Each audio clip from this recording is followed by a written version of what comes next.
It is Wednesday, August 9th, 2017. The time is 7:01. This is the Evanston Plan Commission. I am Jim Ford. We have a quorum, so I will call the meeting to order. I welcome you all here for this hearing this evening. You have the agenda. Are there any changes or additions to be made to the agenda? Hearing none, the agenda will stand as you received it. You have the minutes of the meeting of July 12th. Are there additions or corrections to be made to those minutes? If none, is there a motion to approve? So move. Goddard, second. Dubin. All in favor? Aye. Aye. The motion passes. The minutes are approved as presented. We come then to the business of the evening. Case number 17 PLND 0052, a request for a planned development at 1454 to 1508 Sherman Avenue. This is a public hearing for the purpose of gathering facts and information regarding the proposed development and to prepare a recommendation by the Plan Commission to the City Council.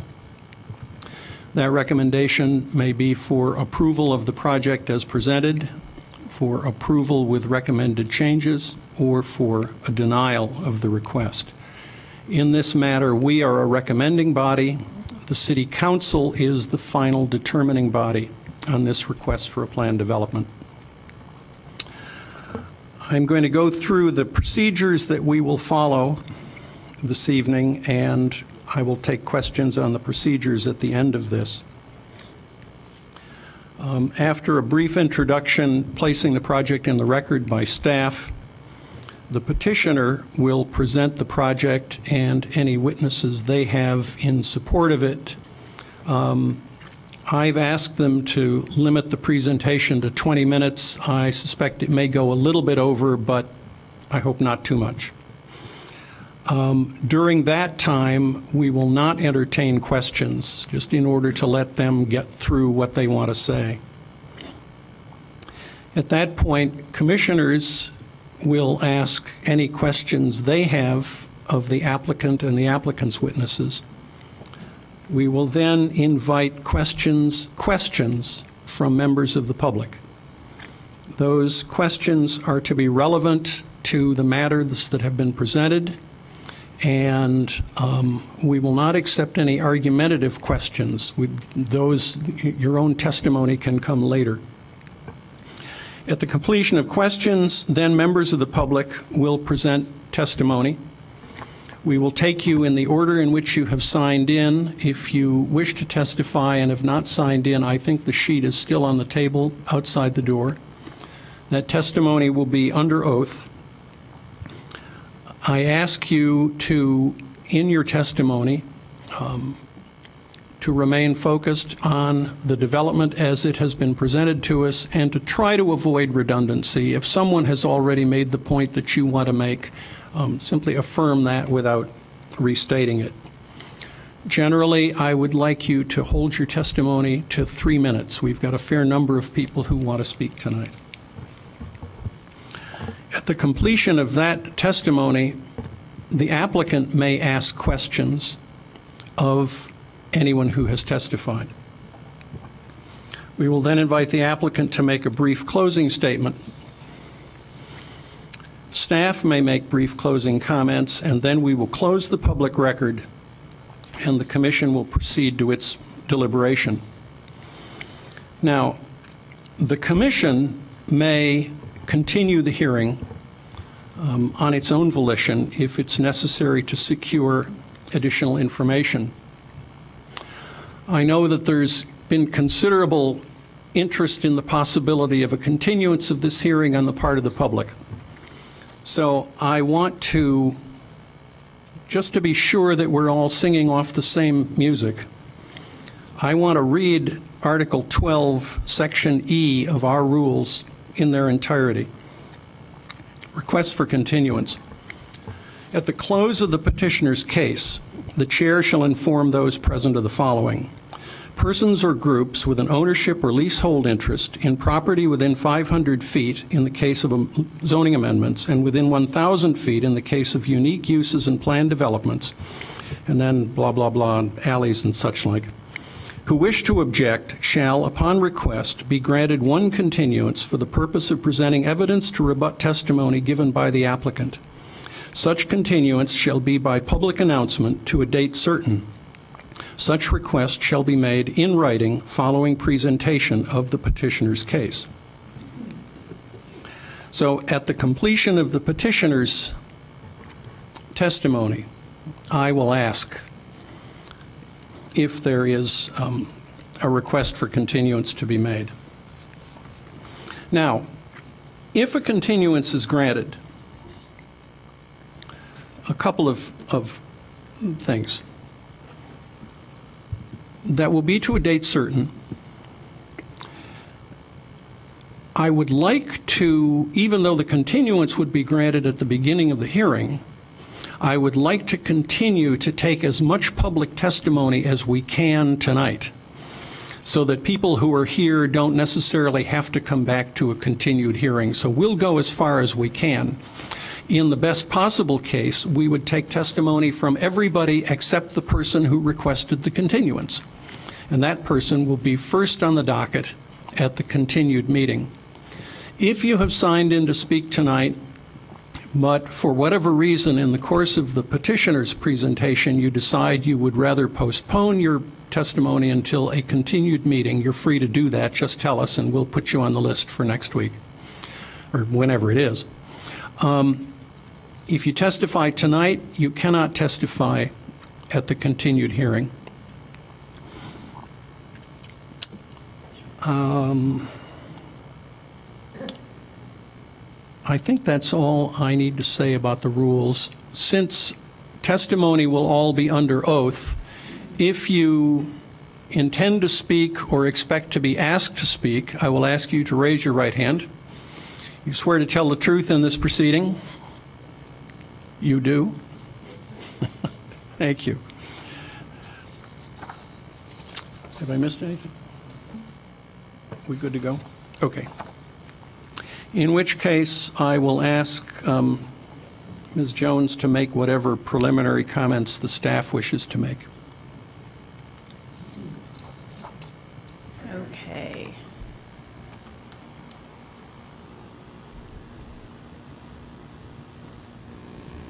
I will briefly go over the project and staff recommendations and touch on some of the points of the overall project. So the applicant for 1450 through 1508 Sherman Avenue is requesting approval of a planned development. This includes 5 site development allowances for the height, the number of units, the number of parking spaces, the floor area ratio or FAR, and the ziggurat setback. Some of the general characteristics of the project: it is about 0.86 acres or 37,279 square feet, the overall site. The building size is a total of 362,520 gross square feet. The commercial area that is proposed within the building is 9,616 square feet. The total number of units proposed is 287 units, which includes the following breakdown of 161 studios, 68 one-bedroom units, 56 two-bedroom units, and 2 three-bedroom units. The applicant is proposing 182 total parking spaces, which breaks down to approximately 0.63 parking spaces per unit or 0.52 parking spaces per bedroom. All of these parking spaces will be on-site, and they include 2 on-site car-sharing spaces. The overall height is 16 stories. The actual height is 192 feet. Excluding the parking levels that are included, it is actually 167 feet. And this drawing shows the ground floor plan. As you can see, The access to the parking area is off of the alley and not on Sherman, so as to avoid conflict points of ingress and egress. We also have the retail space that fronts along Sherman Avenue as well as the lobby area. And to the south of the property, we have the proposed pocket park. This shows the overall landscaping plan, so that includes the pocket park, the streetscape along Sherman Avenue, as well as the landscaping that is proposed at various levels within the building, including the rooftop, and then I believe it's the 4th floor of the proposed building. And they'll get into more details on that one. To break down the site development allowances that are being requested, again, we have the number of dwelling units. The maximum permitted in the D4 would be, given the size of the lot, would be 93 units. They're proposing 287. The building height proposed is 192 feet. And as I was explaining before, if we exclude the parking levels, it's actually 167 feet. For the D4 zoning district, for a development that includes residential use, it is 105 feet for the maximum height. With the site development allowances, they get an additional 40 feet for a total of 145 feet. The floor area ratio, they're proposing 6.9. The maximum for the D4 district is 5.4. With the site development allowances, that bumps up to 6.0. The number of parking spaces is 389. This is broken down by the unit count as well as the retail space that is provided. And they're proposing to have 182 on-site parking spaces. The last site development allowance, the ziggurat setback, that is actually a design characteristic that we have for a number of buildings within our downtown area. Essentially, it is kind of a 3D form that provides for a podium of sorts. You have a particular setback at the ground level up to a certain height. Usually, that particular portion of the building will be up to the property line for the downtown area. And once you get to a certain height, in this case it's 42 feet, it needs to be set back a certain amount. In this case, it would have to be 40 feet. Due to the regular shape of the lot and the building, they aren't able to meet that requirement for the whole portion of the lot. So they are requesting a site development allowance for that as well. The other setbacks and bulk requirements, they actually do meet. And this is breaking down the building setbacks as well as the number of loading docks that are required. And here we have a list of the public benefits that are proposed.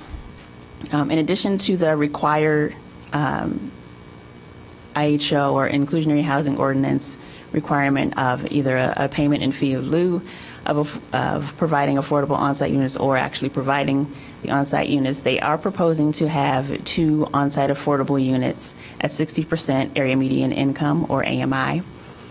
They are proposing to contribute $50,000 to the city of Evanston toward capital improvement for landscaping and park revitalization. They will enact a maintenance program for Harper Park to the south of the site. They will be providing a public pocket park on the south end of the site. They will be making a $50,000 contribution for public art and a light program within the development. They are proposing to do a CTA Metro and Viaduct restoration for 2 life cycles of the life of the restored paint in the form of painting and different upgrades that would be permitted by the actual owners of the railroad tracks. They are providing a divvy station at the site, which comes to a cost of $60,000. They will be incorporating 2 car share spaces on the site. They will also be providing memberships for Divvy and Maven car sharing for residents who do not bring a vehicle to the development. They will be working with ETHS to provide an 18-month training workshop in construction. This will be on-site and in class. They are proposing to resurface Sherman Avenue post-construction and restoration of the alley to the west of to the west adjacent to the property, basically to fix any damages that occurred during construction. They will be providing streetscape improvements along Lake Street and Sherman Avenue, including lighting, new sidewalk, and landscaping. They will be utilizing measures to mitigate harm to migratory birds, which will include achieving a LEED credit 55 for bird strike glass. They will be providing wayfinding signage on site, which will point to transit services at the Davis Street Metra, CTA, Pace, and Davie stations that are around the site, and directing safe pedestrian routes to the Dempster Street CTA station. They will be installing a real-time transit arrival board in the lobby of the building. They will be waiving move-in fees for Evanston's top 10 employers by size, and they will be seeking to achieve a LEED Gold certification. We require at least a LEED Silver certification. Briefly going over the standards for the plan development, the development must satisfy the following standards that are actually addressed within the staff report. Section 6.3.5.10, which is standards for special uses. Section 6.3.6.9, which is standards for plan developments. Section 6.11.1.10, which is standards and guidelines for plan developments in the D4 Downtown Transition District. And our staff recommendation at the end of our staff report, we are recommending that Plan Commission make a positive recommendation for approval of the special use for this plan development, subject to the following conditions: that the proposed development substantially conform to the plans and documents attached to the report, that the building residents will not be eligible for residential on-street parking permits in the area, that the applicant agreed to a construction management plan before issuance of a building permit, that any change in use must be approved as an amendment to the plan development, that within 1 year of issuance of the final certificate of occupancy for the building, the applicant must submit a traffic study analyzing the turning movements and parking utilization within the garage that's accessed off of the alley immediately to the west of the site, including analysis of any traffic incidents adjacent to the site. And based on that analysis of that traffic study, the city would reserve the right to require additional traffic calming measures. Prior to issuance of the temporary certificate of occupancy, the applicant will have to submit an approval letter from the Illinois Environmental Protection Agency that any environmental contamination on the site has been remediated, and that deliveries for the on-site commercial use proposed would be performed from the alley and would be prohibited during the hours of 7 a.m. to 9 a.m. and 4 p.m. to 6 p.m. Monday through Friday. And here I've listed out the standards for the special use and plan development.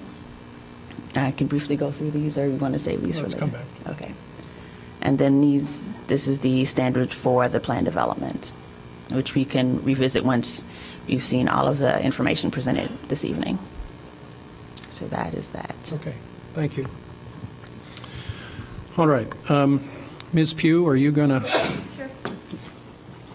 pull the trigger? Oh, okay. Mm-hmm.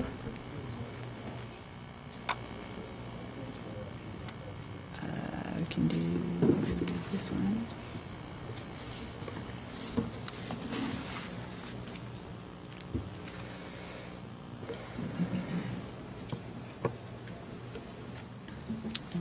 Actually, if you want to.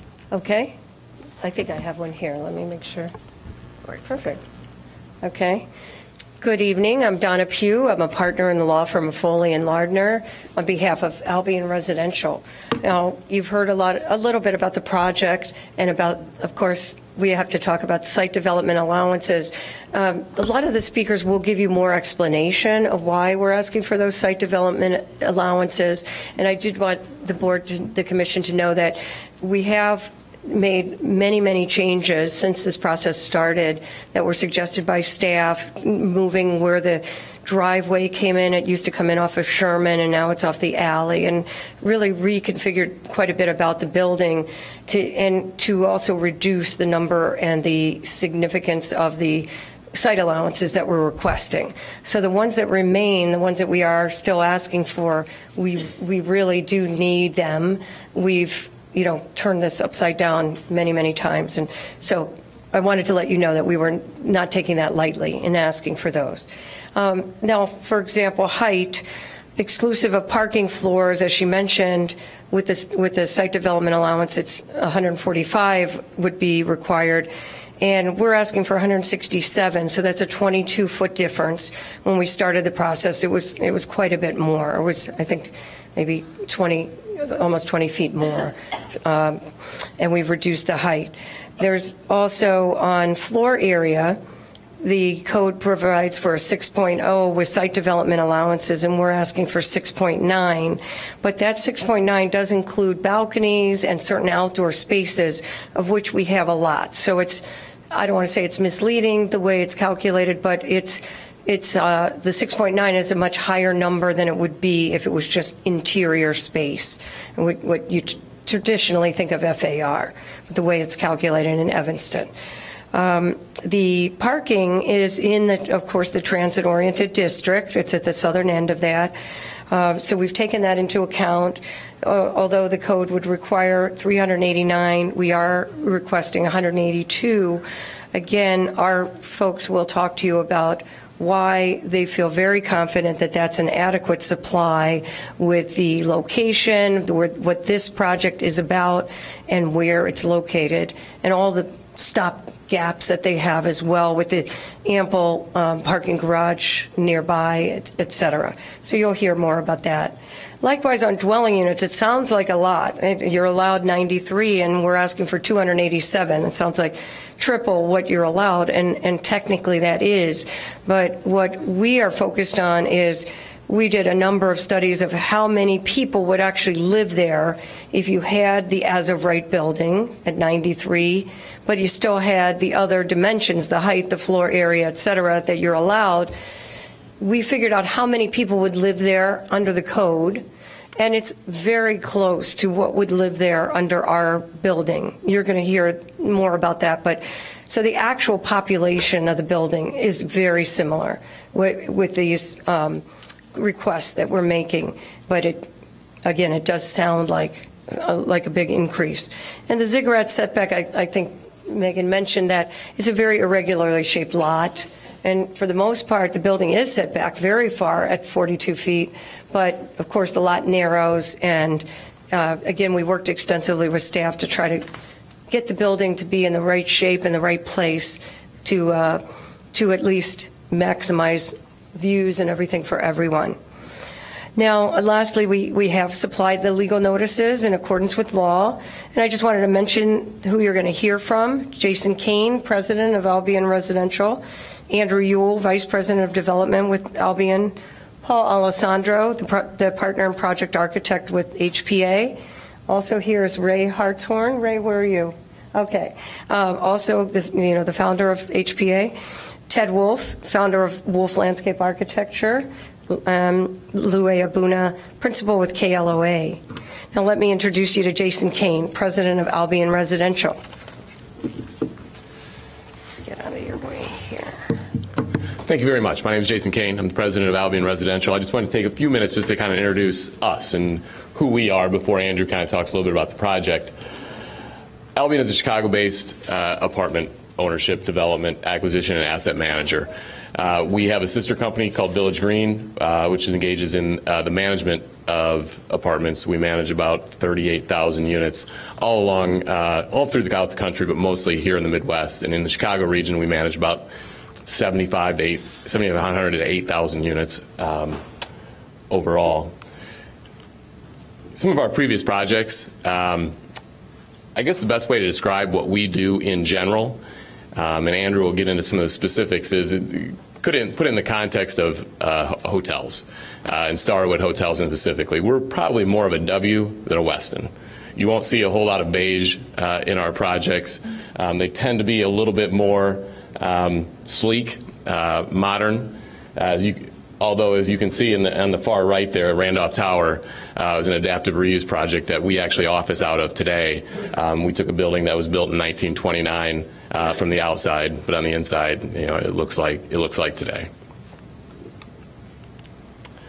As I mentioned, we are an affiliate of Village Green. Village Green is an apartment manager. We, as a team, don't do any other types of real estate. We don't do condominiums. We don't do office. We don't do industrial real estate. We do apartments. And even within apartments, we don't do senior housing. We don't do student housing. We are an apartment ownership company, and we try to own, and I just left my board meeting this afternoon.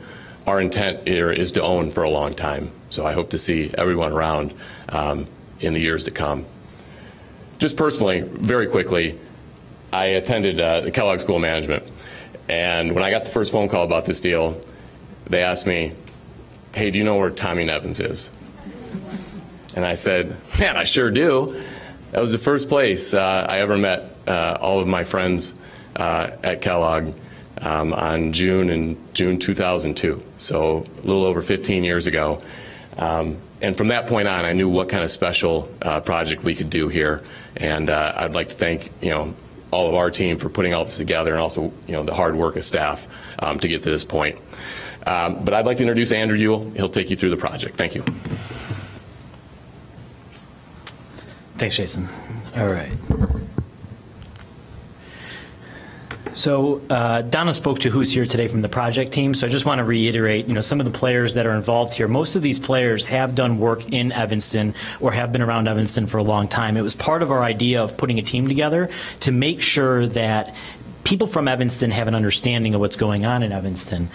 As a long-term holder of real estate, like Jason said, it's important for us from a quality perspective, picking the right consultants that understand what we're trying to do as a long-term holder of real estate.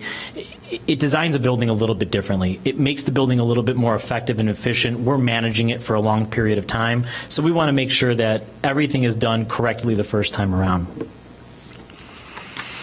So Megan did a great job of an overview, so it's going to help speed us up dramatically, I promise you on that.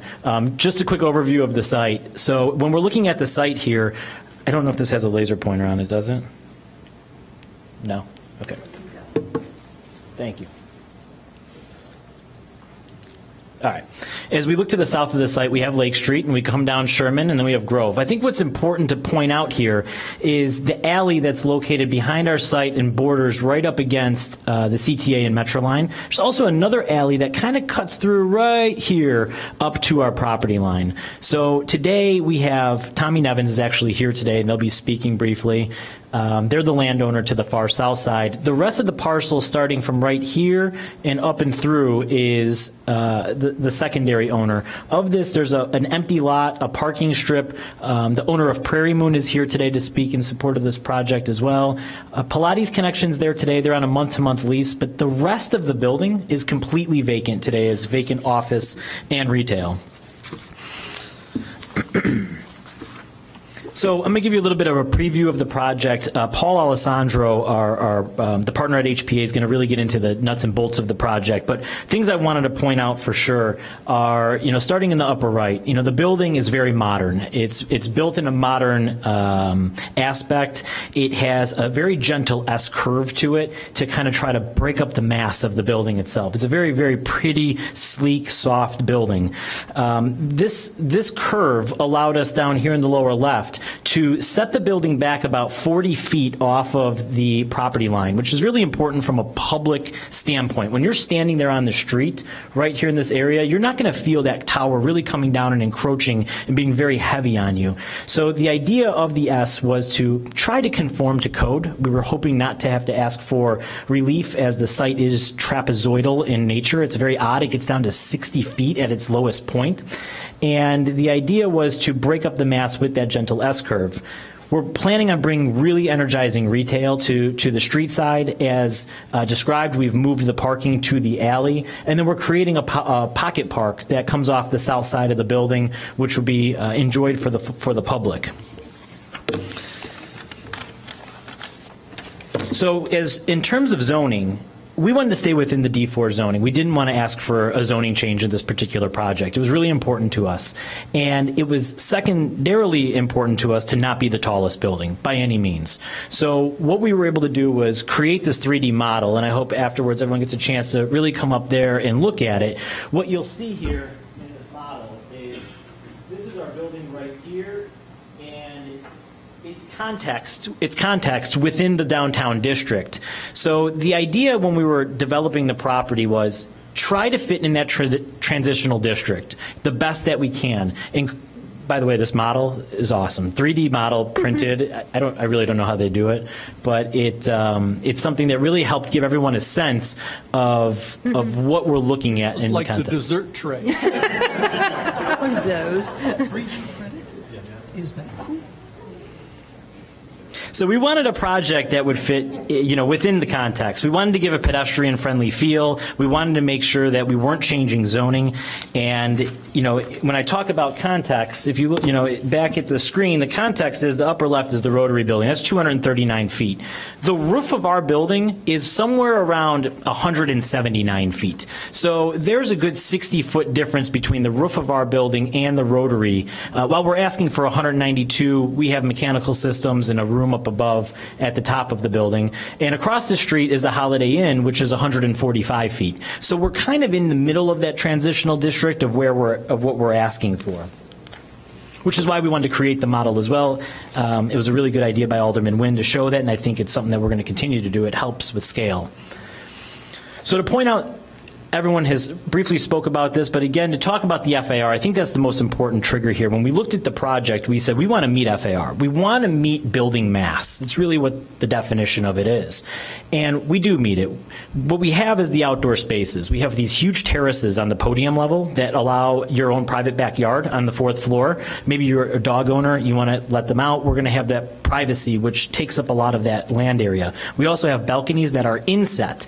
They're the insets, which we're calling verandas. So they're inset, they're within your unit, they're strips along both the east and west elevations, and then we have exterior appendages, which are balconies that are hanging off the building, which add up to that amount.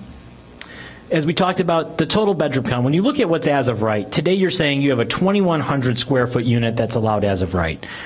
If we were to build that, you're building somewhere between 3 and 4 bedroom units. It's just what you would do. There's not a marketplace for that today in this environment. And what you would get with that as of right is a population count that's very similar to our projected population count of what we're looking to do with the project. So we've had a community meeting, we've had 2 public DAPR meetings, and they've been fantastic. There's been a lot of good comments that have come out of them. It started with just changes in the building alone. We've reduced the building for about 12 units from the very first time that we started talking about the project, while increasing parking 10 stalls. And we think we can get a couple more in there as we actually start laying out the structure and more design development. We have a feeling we can get maybe 2 or 3 more tucked away in some areas. We've also realized from the first community meeting we had that there's the alley that exists behind us to the west is a little bit of a hazard today. There's 2-way traffic going through it, and as we worked with staff, and staff convinced us to move the parking to the alley of the building, which is the right call for this project. We had some legal ownership issues with the alley, and that's what took us so long to get around to making that happen. As we've clarified those with the title company who actually owns it, with the railroad, we were able to allow for the alley now to go from what we were calling 14 feet to 16 feet. We're asking for it to be one-way south to north. And we're going to provide traffic calming measures throughout that alley, pedestrian signs, painted sidewalks, even speed bumps that are rubberized that are stopping the general public from going at a high speed or considering going in either direction in that alley. That's going to get cars off the street, and that's going to give us a more coherent streetscape. We're also going to be implementing LEED credit number 55, which is the bird-friendly materials. It's something that hasn't been done, but it's something that staff has brought to our attention of other issues with projects within the city. And then in addition to the fee of $2.9 million, we're going to be adding 2 additional units to the property that are affordable, and I'll get into that a little bit later. some more changes that we made from these meetings. The building has become much more modern than what you've seen so far. It started off less modern. The base was more historic looking in nature. We've added more glass. We've added more content. We've added some signage in there. We're still working through that signage of what it looks like, but it's going to be blade signage. We're working on a Four Seasons art piece that I'll get to a little bit later, and some other small changes. But what's important here is that we appreciate staff. It was a really good vetting process, and it was a lot of good communication back and forth with the public, talking to staff talking to us, and us trying to work through these solutions before we came here before you today.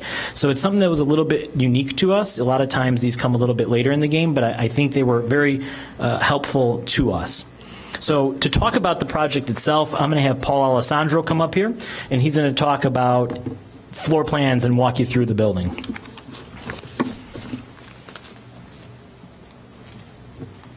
Thanks, Andrew. I'm Paul Alessandro with Hartshorn and Plunkett Architecture. As indicated, Ray Hartshorn is here, as well as our project planner, John Donahue, who is a third-generation Evanstonian. HPA is located in Chicago's West Loop. We're celebrating our 30th anniversary this year and our 17th year of collaboration with Albion and its sister companies, both locally and in projects throughout the Midwest. The main reason for this continued relationship is Albion, like us, is focused on the resident experience. They value design and carefully select project sites to provide the best living experience for their tenants.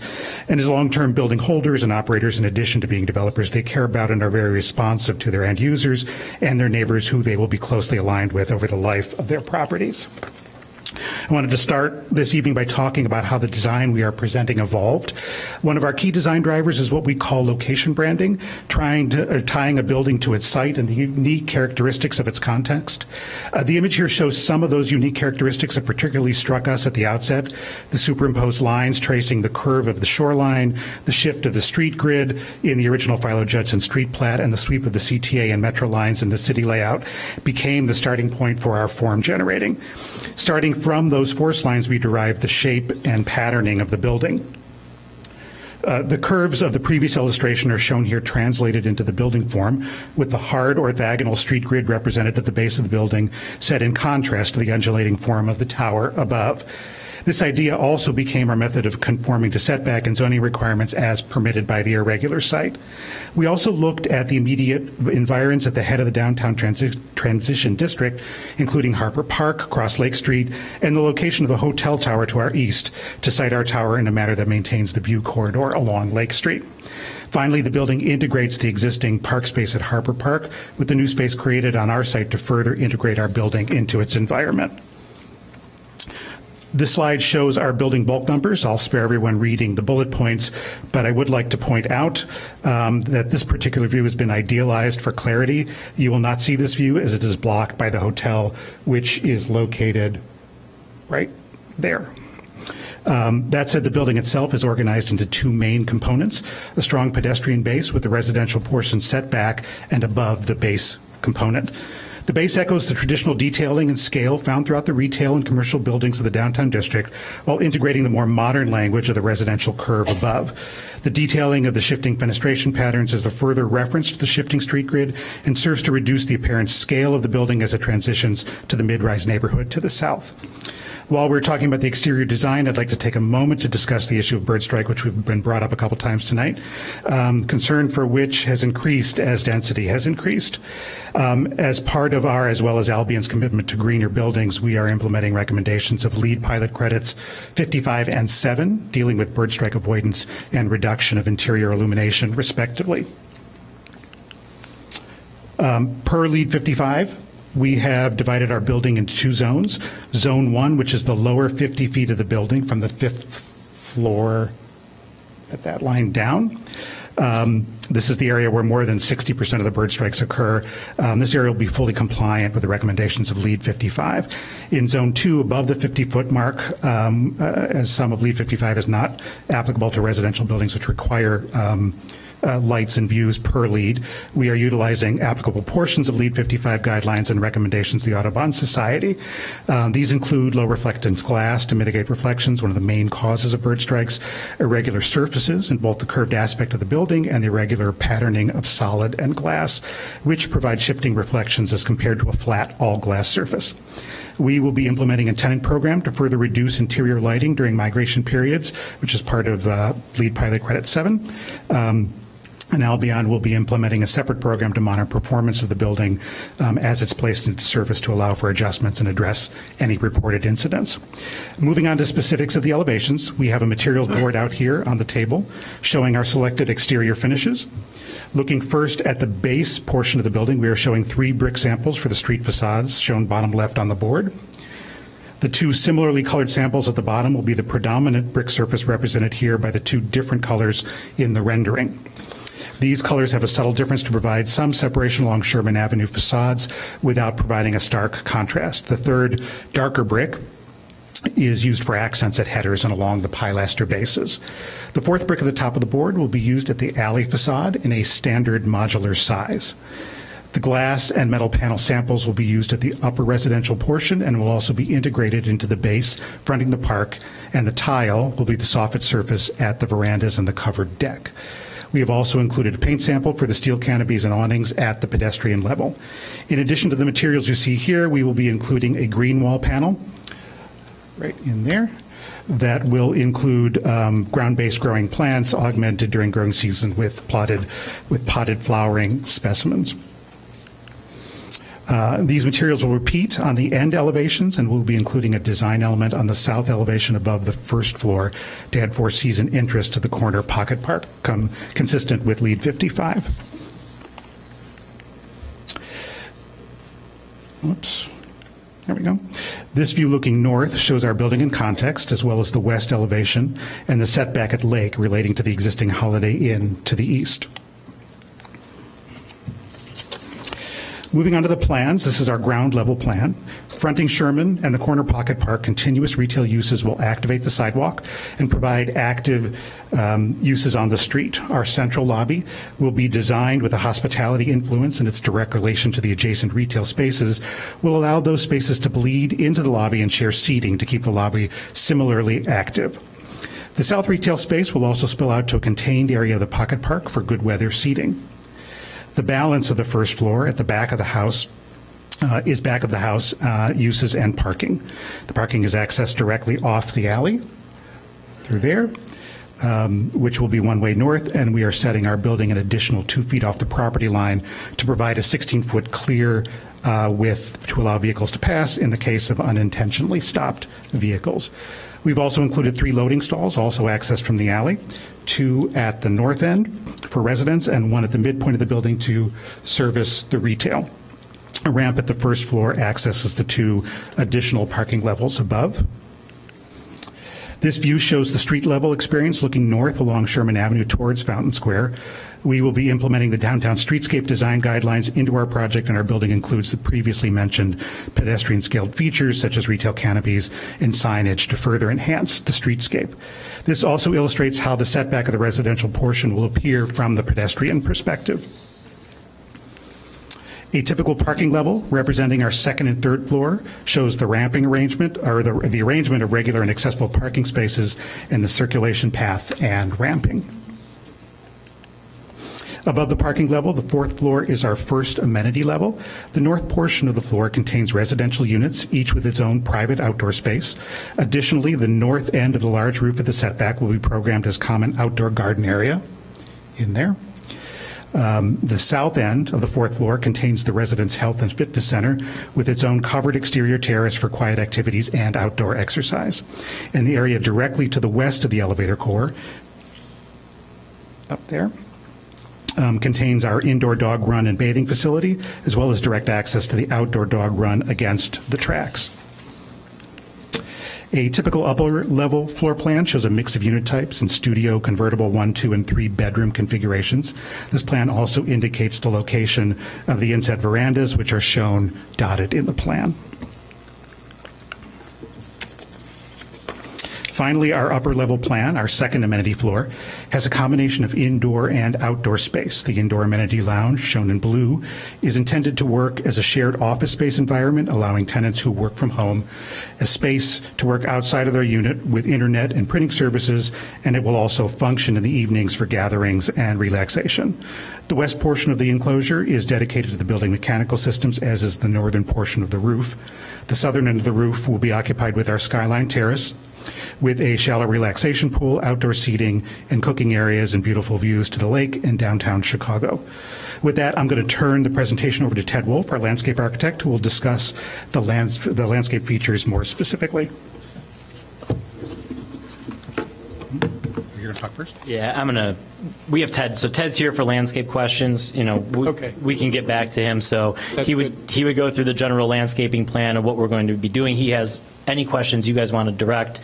He can speak to you about the pocket park, all the plantings that are inside there, as you see up here, and then he can speak more to it's actually going inside the park.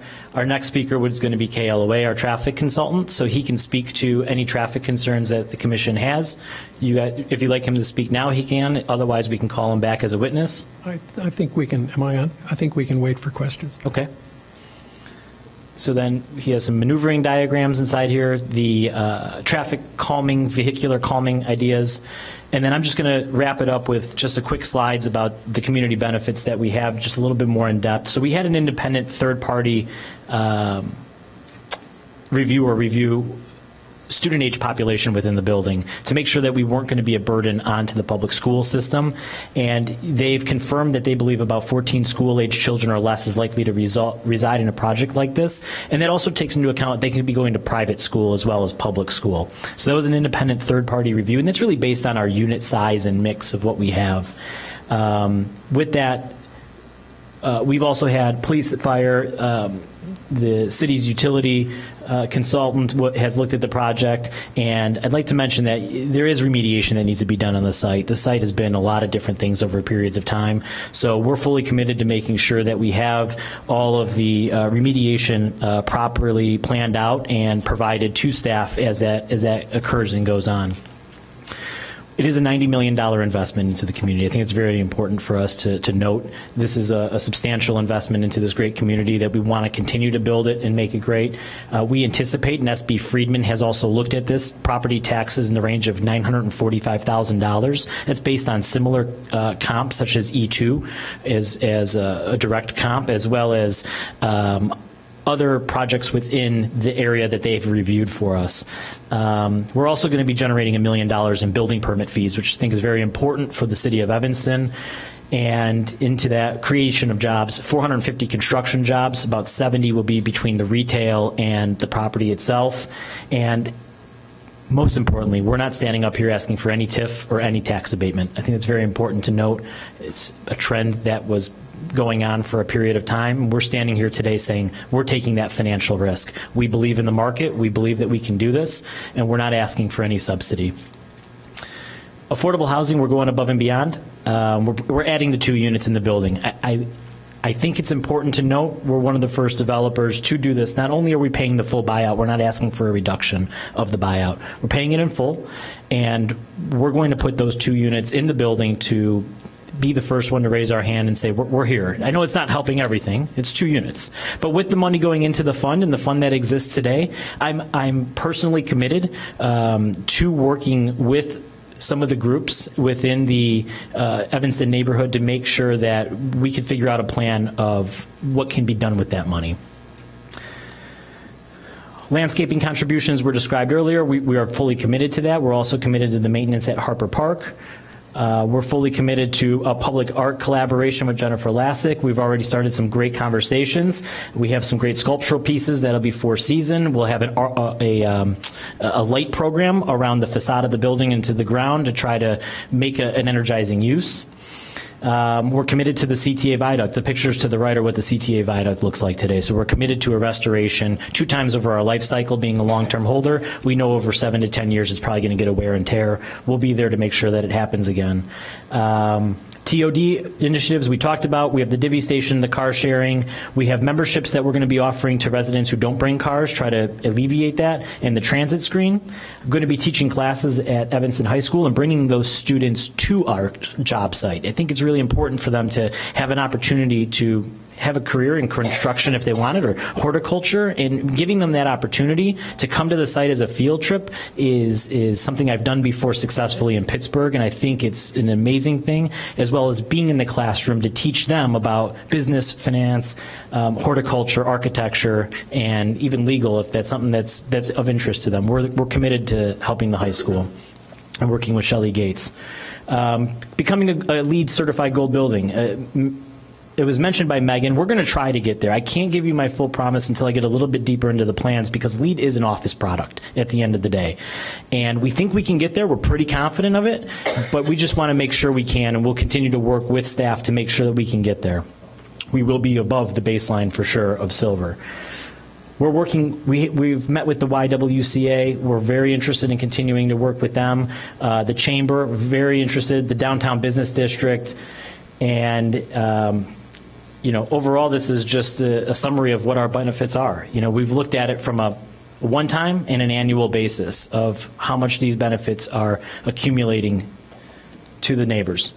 So that's it. We have more additional reports. Thank you so much. I know it went over. I apologize. And questions, comments that you have, we're here with more experts. Going to speak from Tommy Nevins. We have Tommy Nevins here, and we have Prairie Moon here to say a few words. I would suggest that as local businesses, maybe Tommy Nevins and Prairie Moon should testify in the course of public testimony. Understood. If that's okay with you. Up. Yeah, they signed up. They signed up? Okay. Yeah. Let's do it that way. Okay. Okay. Thank you very much. The time wasn't bad. As I indicated, at the completion of the petitioner's testimony, there may be a request for a continuance.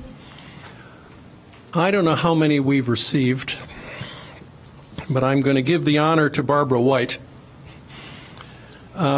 I have received a written statement from Ms. White, which I will read into the record. This is dated August 9th. I am a resident living and owning property at 1501 Oak Avenue within 1,000 feet of the proposed planned development at 1450-1508 Sherman Avenue, pursuant to Article 13E of the Administrative Rules and Procedures of the Evanston Plan Commission. I request a continuance of the hearing with respect to the subject project. This continuance is requested to propose rebuttal materials relevant to the Plan Commission's consideration of the application. This is your statement, Ms. White. Ms. White meets the requirements for a continuance. We will therefore continue this hearing. It is our intent, is it to continue to the regular September meeting? What's that date? All right, so this hearing will be continued to Wednesday, September 13th. That will be at 7 p.m. in the chambers. As I've said, though, we will proceed to take as much public testimony as we can. In the order in which people have signed in. I'm sorry. Before we get to testimony, yeah, we want to do questions. Are there questions from the commission for the petitioner?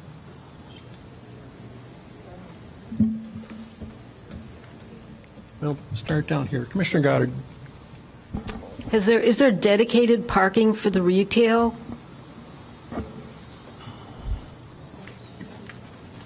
We have designated 14 stalls of the garage. We're considering that to be used for the retail employees at the moment.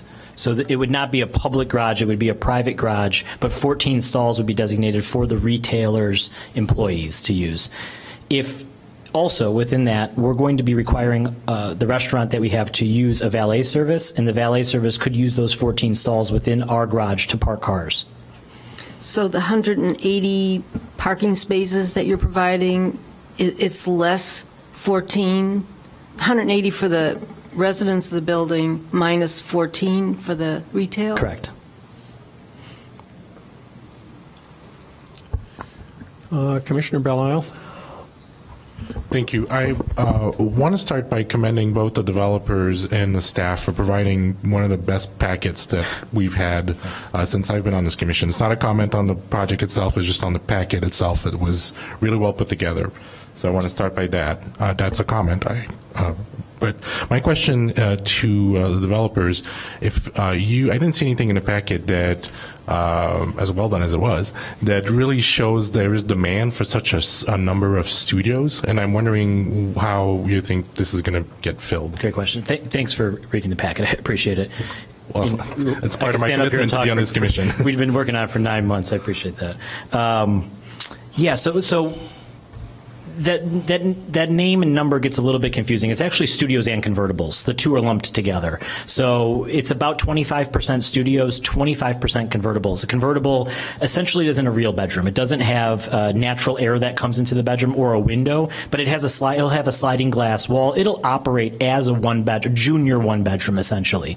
So those two have been combined in the presentation to show essentially a studio, because it's not a traditional true one bed. So the project will have 25% studios, 25% one bedrooms. What we're seeing today in the marketplace, a lot of expert data that we're reading and that we've noticed with our management company, which is very large in size, what they're saying is that there's this group between $45,000 and $60,000 of income that are looking for housing right now. And by continuing to build smaller units are allowing them the ability to live within a new project. And this has to do with a reduction of mortgages. Mortgages are down 7% over the last 5 years. It's about 6 million people that are looking for rental housing opposed to purchasing a home. So what we're trying to do, and it's attributed to two things. Mortgage standards are much higher today. You have to have a bigger down payment. You have to have higher credit. And the second part is millennials and empty nesters. Millennials want to be transient. They want to be able to get up and go. They want a job in Washington, D.C., San Francisco. They want to be able to have the freedom to do that. And they're wanting to be urban. They're getting married at a later age today. They're getting married in their 30s opposed to their 20s. They're taking a dog instead of a kid. So families are starting at a later age.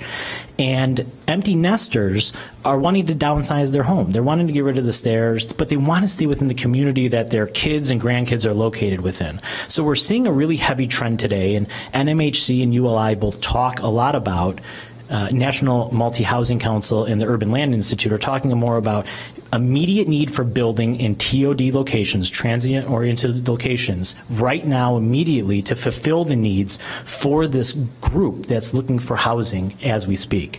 So the idea of the smaller housing allows millennials, as an overgeneralization, don't have a lot of money.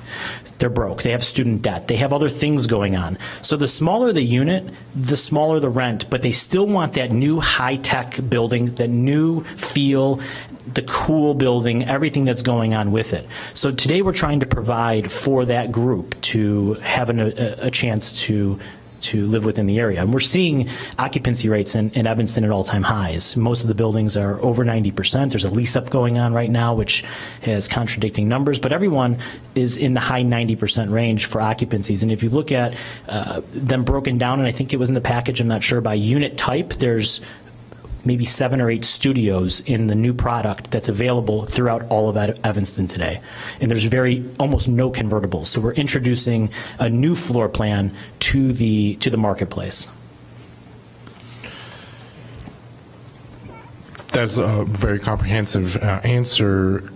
And so who is your target audience then? It's millennials. It's the ones who decided to all run downtown and rent because it was the cool thing to do, and now they're stepping back a little bit saying, I want the more suburban feel, but in an urban environment. I don't want a car. I still want to take public transit. I want the Metro. I want the Purple Line. I want the ability to take a divvy bike and ride to work. They are the ones that are saying this to us right now. They're saying Chicago's just way too out of control in terms of rents, and they're pulling back. That's one of them. Empty nesters is the second. They're really looking. They're a generation right now that's looking for that housing type that is still within the community, but sizable. So we have the 2 bedrooms available for them that go from, we're going to do two different sized 2 bedrooms, a 1,000 square foot and a 1,200 square foot. And we think that 1,200 square foot, some of them will be 2 bedroom plus den. So while they're not 3 bedrooms, the den could be a nursery for a grandchild, or it could be a small room for a grandchild, or maybe they still own a small business and it's an office in their home.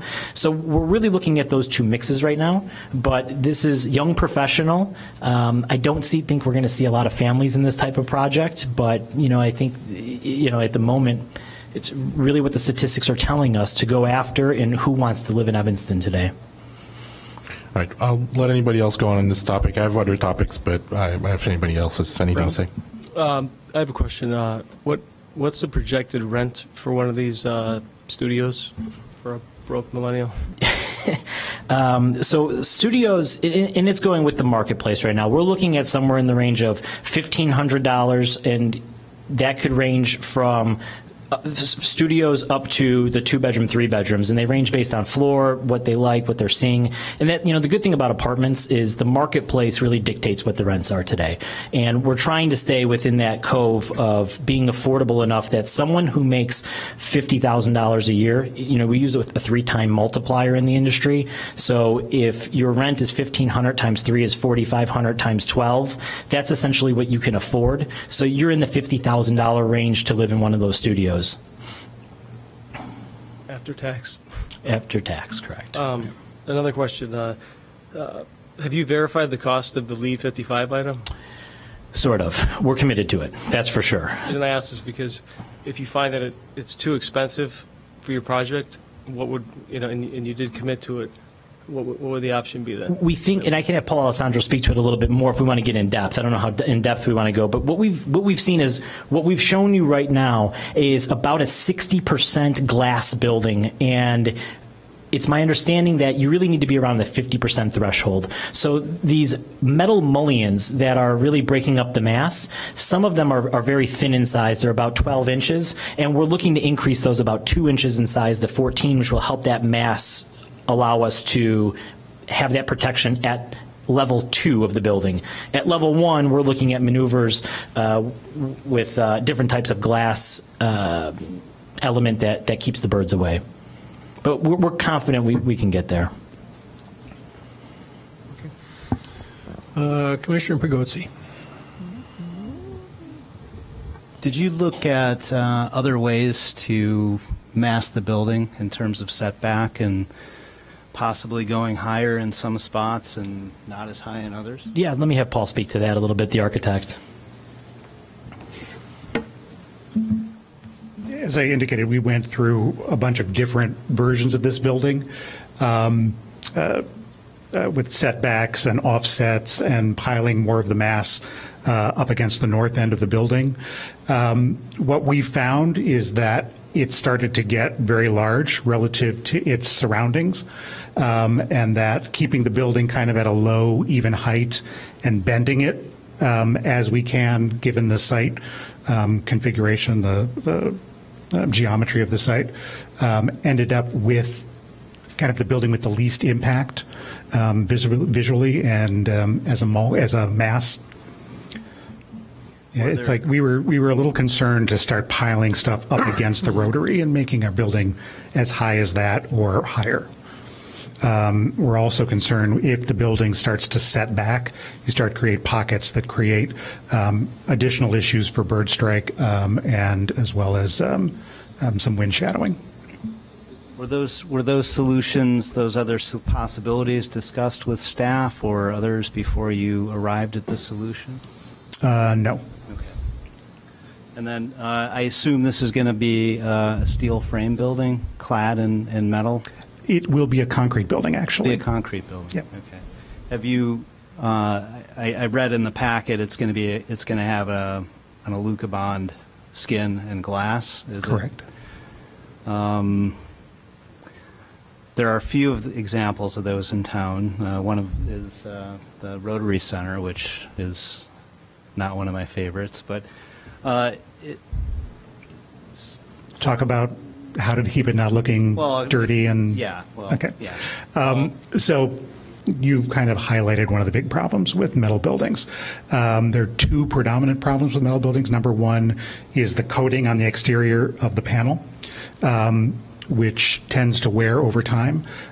We are proposing a panel that has a pearlescent 3-coat system on it, which is a very kind of industrial level finish on it.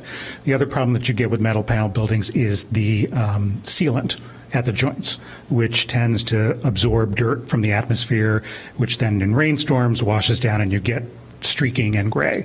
Our intent is to use a sealant-less cladding on this with almost like a rain screen effect to it to avoid that issue of collecting of dirt and washing down on the building. Yeah. Thanks. That's it. Okay. Commissioner Dubin. I'm concerned about the traffic patterns. Sherman is about to be changed substantially. It's going to be south of Davis. It's going to be 1 lane southbound and 1 lane northbound for part of it. I don't know if they're taking that block that this is on down to 1 lane or not. Right now it's 2 and then it funnels down to 1 the block south.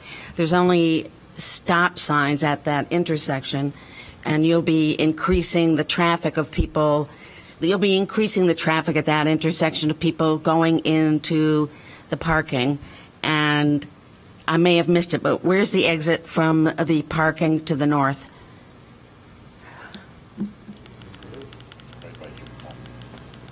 It'll go through that alley that's truncated? Yeah, so right here, sorry. Oh, go ahead. So what Paul's going to show you is that's the alley. So the turn-in is right there in the middle where the two arrows, one arrow is going up, one arrow is going down. You come back up and you continue to go northbound to the busier street at Grove instead of to the residential street at Lake. The idea is to keep it all going north where the downtown district really is heavy. I still think there's going to be a problem of backup on Grove.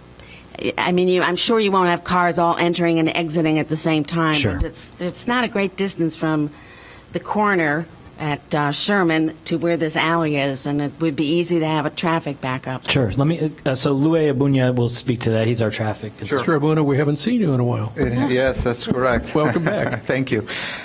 We did study that. I mean, the first thing is the alley is going to be one-way.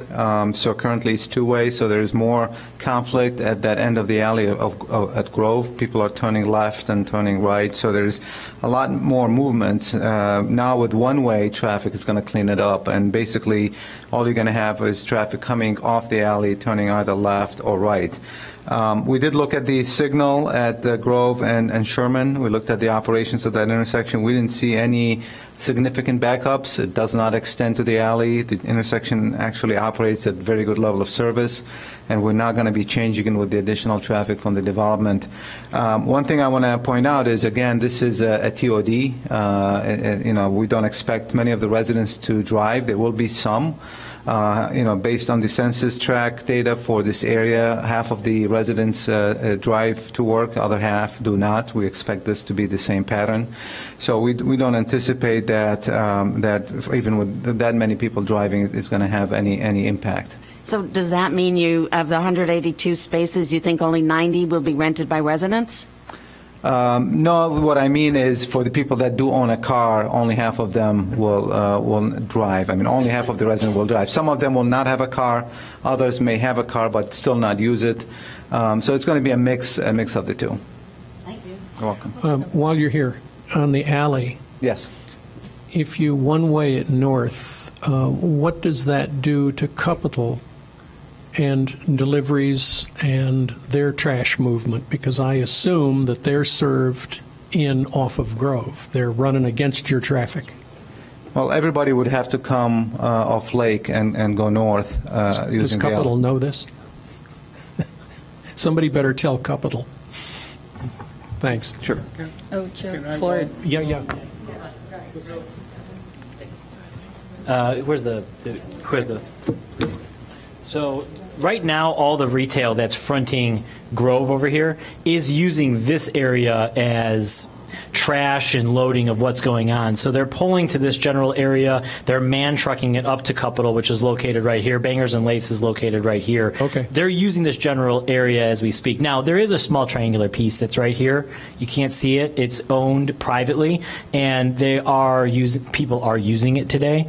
We would be looking to put signage here that Oh, people park up there, don't they? there's like 7 or 8 cars, and I don't know if it's legal or not. It's not striped, but people are parking there. Okay. And so the idea here is that it's fine, as long as the city's fine with that. The idea is that they're just going to have to come up here to park into their stall in a more traditional manner, the 7 or 8 stalls that are there. Okay. Commissioner Lewis. So, Mr. Abuna, did you look at my question is more inside. If everyone is coming from the south and turning into the parking, in order to go up the ramp and go up to the second floor, they've got to make basically a U-turn. Right. Here, did you do? Yeah, we did. We did the turning radius. Yes, absolutely. Actually, tight. The garage door initially was located further south, and when we did our turning templates, the cars were not able to make that turn and get up the ramp. So we moved the garage entrance further north in order to allow that to happen. So yes, we did do that. Okay. And just a clarification on the loading docks, everyone has to pull in forward to Yes. the loading dock Yes. instead of backing in. That's and have a correct. So they platform. pull forward and then back and continue north on the alley.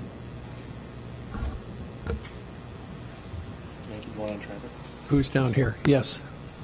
While we're talking traffic, anecdotal evidence, but there are trash bins on what would be the exit of your alley right now, because I almost backed into one parking in one of those places that are iffy. So anecdotal evidence. But my real question, coming out of the alley, has it been considered to ban the left turn on the Grove that could get a little messy with the underpass, the entrance to Rotary, and then force everybody to go turn right on Grove?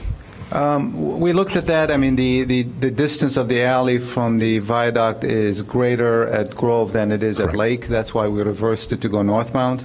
So sight lines wise is not an issue. It's operating today properly. There are people turning left without an issue. And by making it one way only, that's going to simplify the movements at that location, both for vehicular traffic as well as conflict with pedestrians. So we really don't think it's necessary to prohibit the left turns out. Is eastbound traffic on Lake going to be able to make the turn into the alley? Yes, it's not an issue. Is there enough room there? Yes. Even a delivery truck? We don't. There may be an issue with the clearance of the viaduct. So our expectations would, if it's a full oversized truck, they'll be coming in from the east. They'll be coming in from the east anyway? Yeah. Okay. Still is again, anecdotal evidence, but a difficult stop sign at Sherman and Lake because you can't see the people that may not see the stop sign coming eastbound on Lake. And so all of that's going to get messy.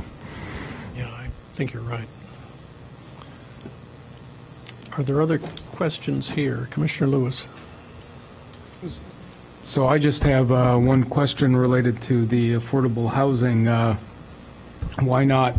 Why not provide the full affordable housing and instead do the buy?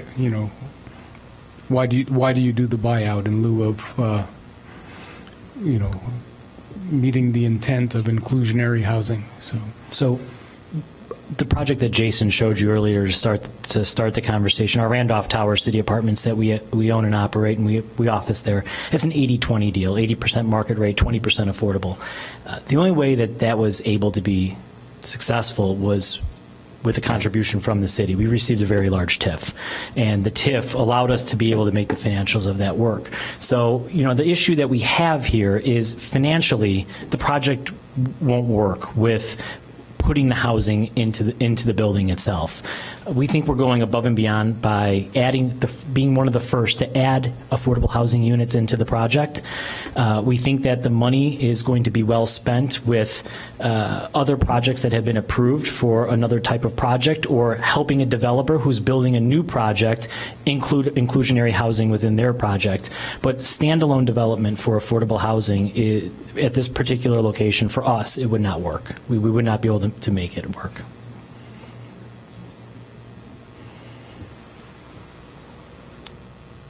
Commissioner Dubin.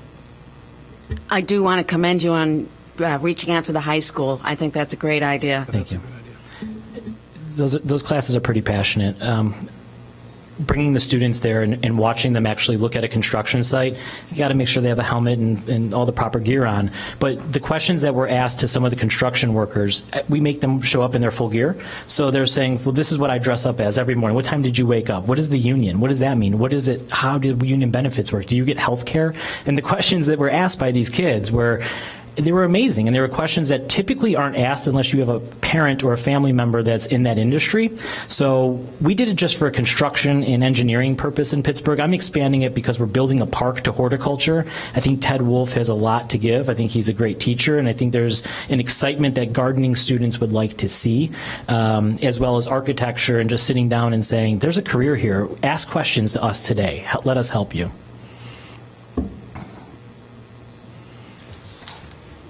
Commissioner Goddard.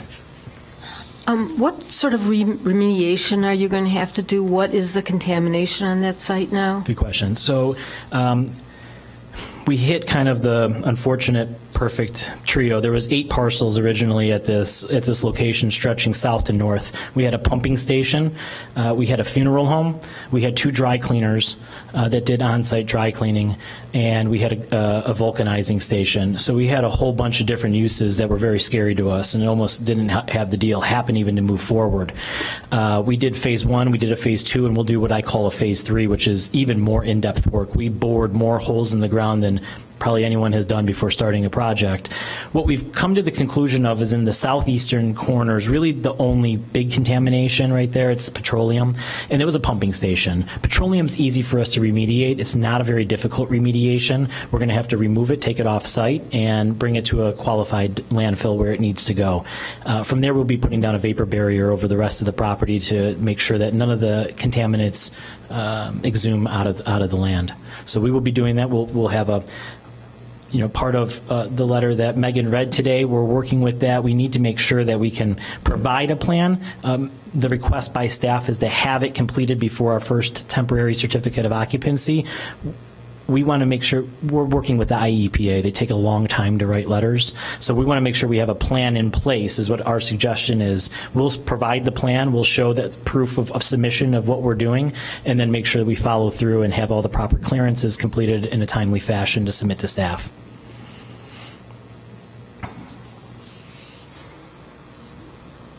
Okay. Are there other questions from the commissioners?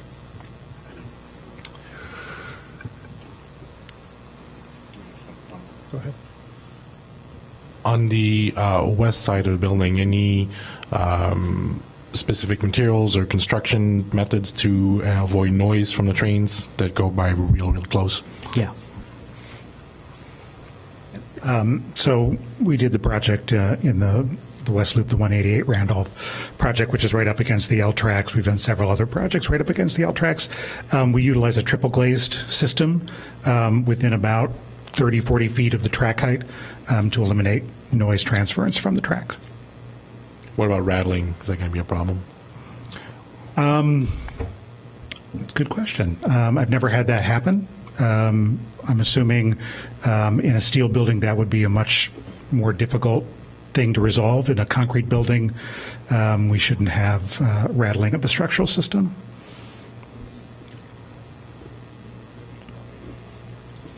Thank you.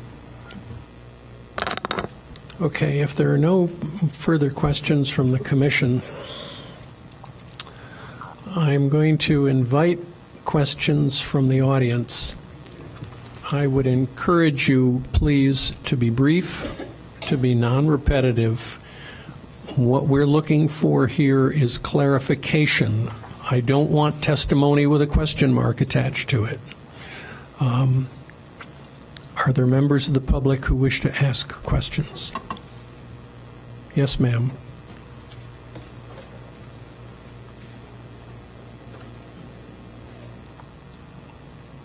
Thank you. Anna. Would you state your name? Yeah, Anna Roosevelt, 1028 Judson. Mm-hmm. I just wanted to suggest that in terms of questions about substance related to the development, it would be good for the continued meeting, perhaps for I would think the architect to develop a little bit further the vision of what kind of people will be living in the kinds of apartments. This sounds like a statement, Ms. Roosevelt, and not a question. No, what I was wondering, listening, what kind of population would really fit into these rooms. So yes, people are marrying later, but they're cohabiting. They're not living by themselves in a studio. I did live in a studio myself for many years in New York, but I found nobody wanted to buy my studio. It was a cooperative. So I'm just thinking a little bit more fleshing out for the further meeting would be helpful for everyone to kind of envision the population that will fit into these apartments, which have been specified by size and by number. So it's a question not for right now, but for the future meeting, for the community to get a little bit better idea of who will live in this, who the project is imagining would live in it. And I'm thinking that the architect would have a good angle on that. Thank you. I would suggest that we're probably better off if y'all can answer that question now. Why don't you answer it now, and then we have it out on the record. Any type of question where we go to it is anecdotal. What kind of person? There's all sorts of people and all sorts of demographics, age, position in life, married, not married, kids, not kids. But in general, just to run it down, as we put up some of the statistics of what's happening in the market and how many studios are in the market, the fact is that E2 has 83 studios, 1 is vacant. 1717 has 13 studios, 1 is vacant. Evanston Place has 17 studios, 1 is vacant. Park Evanston has 30 studios, 2 are vacant. It is a very, very popular floor plan, not only in Evanston, but in Chicago, other suburbs. And the answer continuously is why. Why is because they are the least priced unit.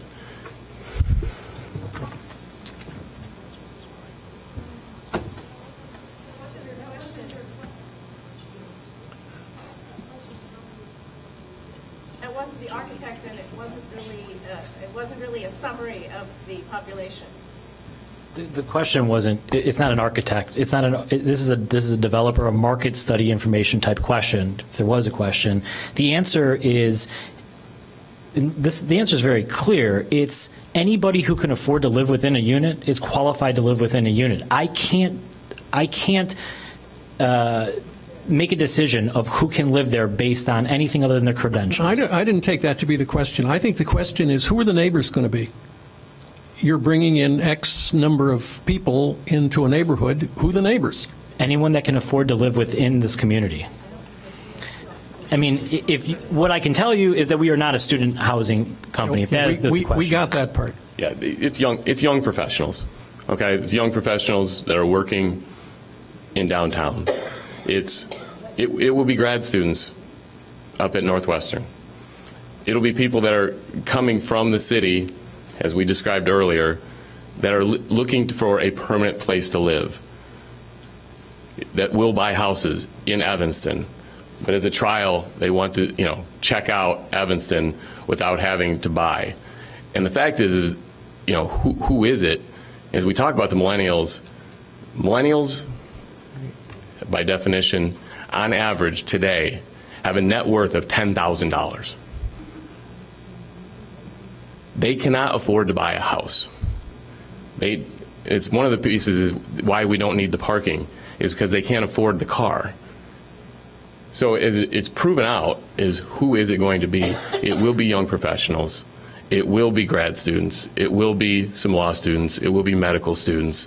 It will be people that work downtown. It will be people that work downtown Evanston. Thank you. Okay. Sir? Yes. Step up.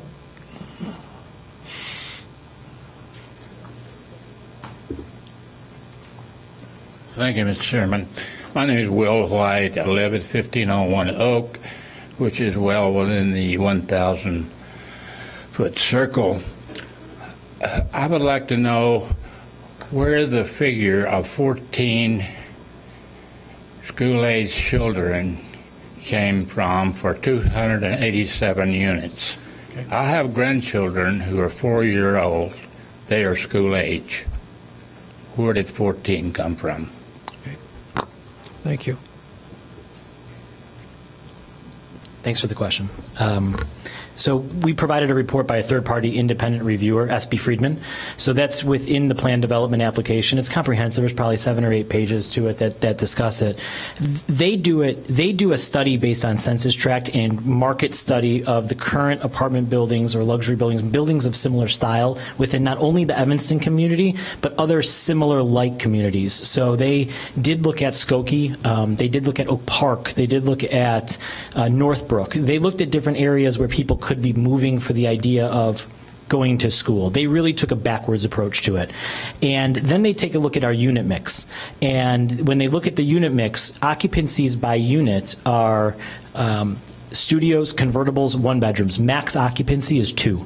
75% of this building or more are 2-person occupancy. So typically, in that unit, in that situation, typically, you wouldn't find a school-aged child in one of those types of environments. Now, when they looked at the 2 bedrooms and 3 bedrooms within the building, that's where they derived to there could be 14 school-aged children that potentially live within this project. But it was a third-party independent report that was completed, and that is in the plan development application, more in depth. And Friedman did look at other downtown rental in Evanston? Yes. Okay. Yes. Thank you. Yes, ma'am.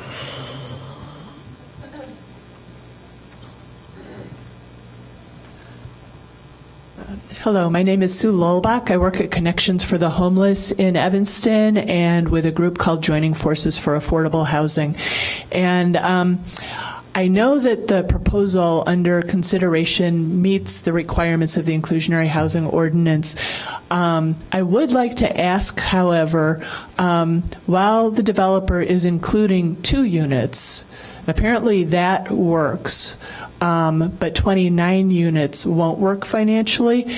And I'd like to know if there's been any discussion with city staff about if there's something in between that would work, and if there would be the potential to see some modeling so that we could see if there's something between 2 and 29 that would work, since it sounds like the 29 isn't a possibility, even though I believe that's what we really need.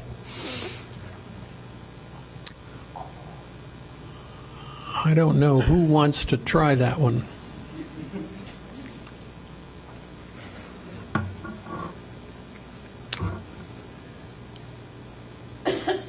We have discussed how we've got to with staff, how we got to where we got to with the 2. The simple answer is we talked about in the studio, for instance, and what the rents would be, and we talked $1,500, $1,600. Affordable rents that you would charge at 60% of AMI are $800. So essentially there's an $800 difference on a monthly basis. So roughly $10,000 a year. In essence, what you find is we just, as we look at modeling and talking about that, what a valuation of one of these properties today is about 20 times an annual income. So if you took 20 times the 10,000, that's where you would get a $200,000 type of number. So when we say we're paying $125,000 per affordable apartment to get to the 2.9 million, you're essentially saying putting in an affordable unit on a valuation basis for us to make a deal financially feasible is about double what the inclusionary zoning, what the option is. And so really, when you do the math, I guess, if we looked at it, there's lots of ways you could look at it. We're trying to meet what the current zoning, what the code and regulations say, but in essence, you could say, hey, could you do half, right, of them instead of doing 29, essentially, could we do 14 or 15 and that be it? that would be something that mathematically may work. But realistically, that's this very simple math on why, us and every other, I think, developer that's been doing this, for the most part, that's just kind of the way it shakes out. Thank you. Yes, I have two back here. Yes.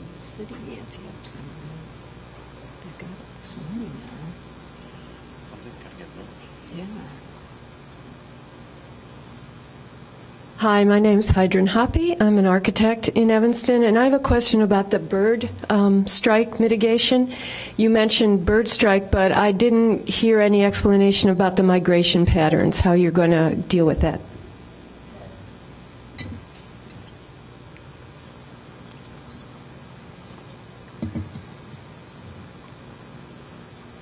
Hi, Ted Wolf with Wolf Landscape Architecture and also Vice President of the Illinois Ornithological Society. That's not, I was retained by the design team, but that's one of my other hats.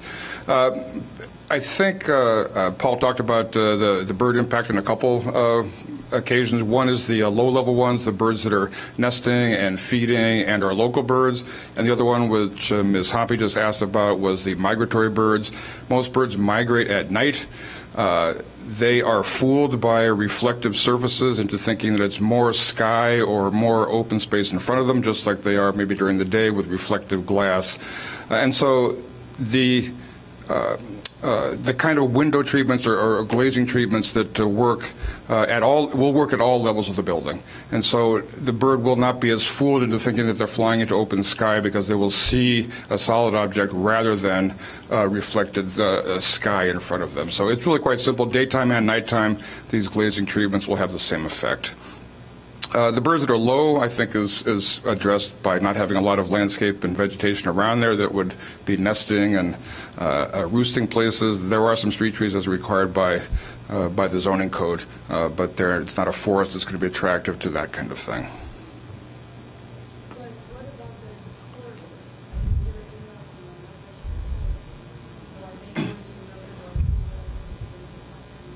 Evanston has the great, pleasure or benefit of being on the Mississippi Flyway. We're right on Lake Michigan, which is, again, as noted, is a path that birds follow. So any high-rise development impacts that. The north-south orientation of this building in particular puts the narrow side towards the general north-south pattern, but as someone will likely ask, well, don't winds affect that? Don't birds fly east and west at times? And the answer to that is yes. There are limited things you can do with a fixed object and a movable bird, and I think we've done as much as possible. The site is north-south oriented, so that's helpful, and the glazing treatments will be further helpful to that. Thank you. Yes, ma'am.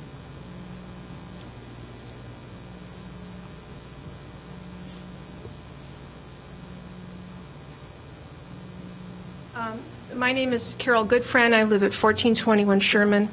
I hear a lot of promises being made. I hear a lot of money being spent, a lot of investment in Evanston, which may turn your heart, I suppose. But I would like to know who's going to be policing these people and all the promises they're making to make sure the viaduct is kept up and this is being done and that's being done and classes at the high school once the building is up.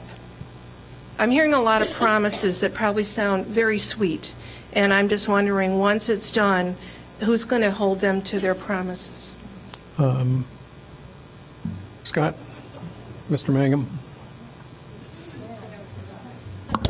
Yes, thank you, Chairman Ford. Members of the Commission, members of the public, Scott Mangum, Planning and Zoning Administrator. So if a recommendation is made from this body to City Council, there would be an ordinance drafted in order to approve a plan development. That ordinance would contain conditions of approval. They often would have timing measures on those conditions for when they would meet and the conditions that were stated. So it becomes, in effect, a statutory requirement that they do what they said they do. And building department and whoever else polices that. That's correct. And many of them, depending on what the benefit is, would be prior to occupancy permits for the building. Aha, okay. Counselor? Mario Tretto, Assistant City Attorney. And if the ordinance stipulations are not met, then the law department will move forward accordingly. I knew there was a reason to have a lawyer here tonight. Over here. Yes, sir.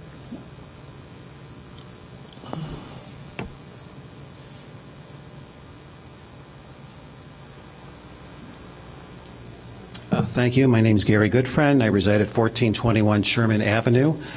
I'm still rather concerned about the parking situation and wanted to, particularly since I think we just found out that 14 spaces are now being allocated for retail employees, which subtracts from that number. But I've heard a lot of conceptual and anecdotal evidence about the millennials and the tenants. Are there any hard, fast studies that you've conducted that shows that a good number of these tenants will not be owning a vehicle? Yes, some will take public transit to work, but what about the weekend when they want to go to the mall or stuff? They're not all going to be staying in Evanston for every day. And I just wonder if there's some actual studies that you've done that prove that point. I'm going to ask staff if they will respond to that in terms of the research that was done to prepare the draft TOD ordinance. Thank you. Sure. Thank you. Available online on the Plan Commission's page are the packets for the Plan Commission meetings. I believe it was last month's meeting the Plan Commission considered revision to parking requirements in transit-oriented development areas, such as the downtown. That included a study that was prepared through a grant with the RTA. So there are tables in there. We took a look at vehicle counts in the existing developments, 15 or so existing developments around the city. Based on that, we came up with an average about 0.57 parking spaces or registered cars per bedroom. And so based on that, the Plan Commission made a recommendation to revise the parking requirements in those areas. And that research is available presumably in the Plan Commission's portion of the city website? Yes, on last month's packet. Last month's packet. Okay, thank you. Yes, ma'am.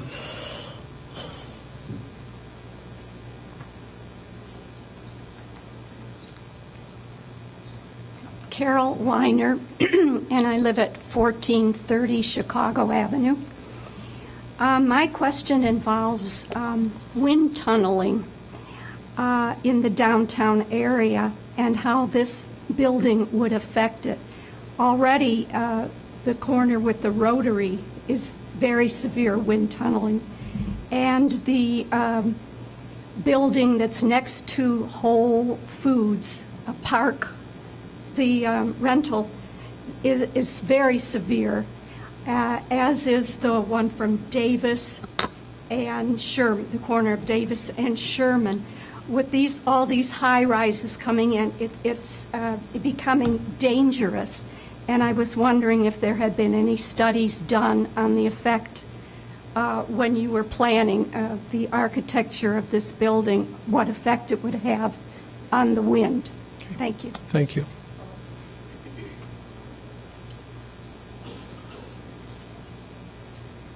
So in the Chicago area, the predominant winds are westerly and southwesterly.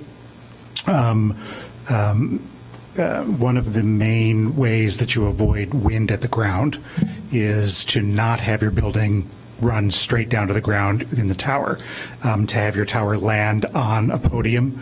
The winds that are coming from the west and coming from the south will then hit the face of the tower, wash down to the podium, and calm at the podium level above streets so that you're not bringing wind to the street and funneling it along Sherman Avenue, where there are expected to be some southern winds. The three-story base provides a condition very similar to what's existing on the site now, and then our setback tower, any wind that's funneled at the higher level will be blocked by our podium from hitting the street level. Thank you. Yes, sir.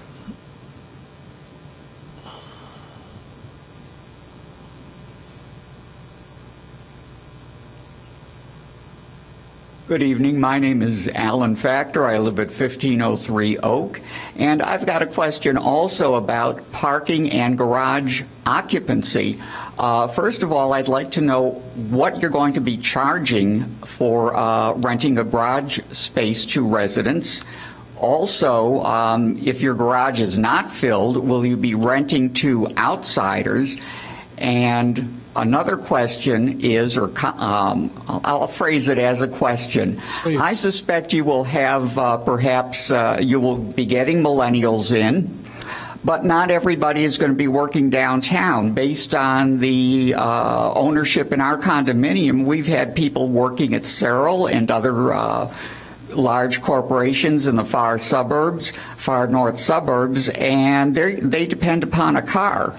Now, if you're getting people in at a lower income, especially your millennials, as you're talking about. Make it a question, please. Okay.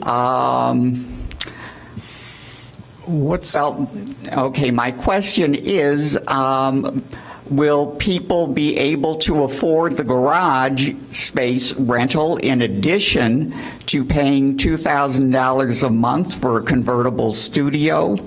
And related to that, the developers mentioned that they will have, they're requiring the restaurants to have valet service. Well, where are the valets going to be parking their cars if there are only 8 spaces that will be available for the on-site retailers? And I imagine they will be open also in the evening. Thank you. Thank you. Okay. Mr. Ewell.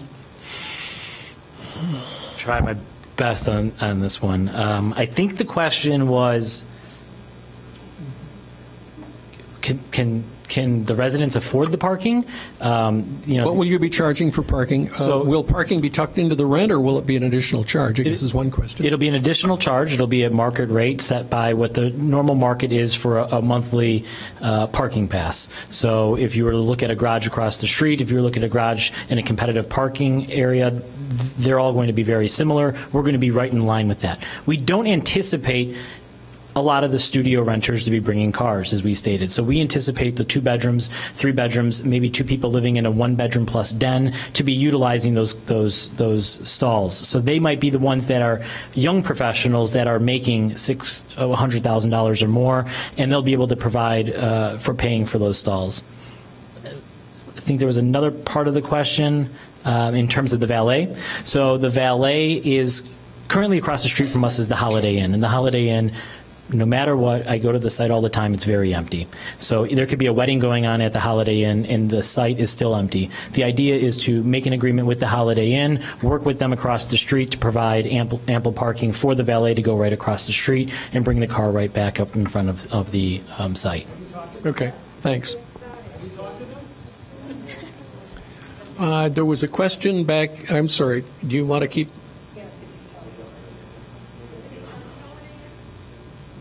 No, there are city garages that are available as well. If right across the street, 1 block north, there's on Grove, there's a very large parking garage, and then another block north, there's another parking garage which are very large, and I think staff has a report, and I believe KLOA both have a report on occupancies within those garages, which are not full at the moment, not even close to being full. Okay, thank you. Oh boy. Yes, ma'am, behind the pillar.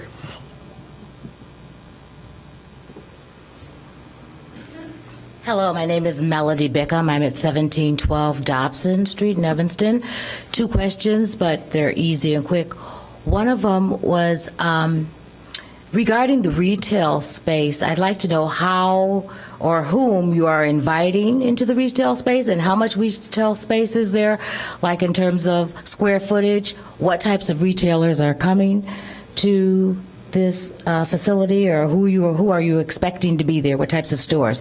And the other one simply is, when will we be able to hear from Prairie Moon and the other place that we're going to be losing those businesses, those family-owned businesses? When will we hear from them?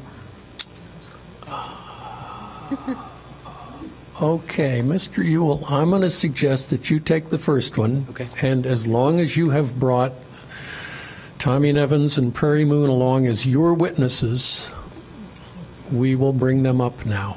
Okay.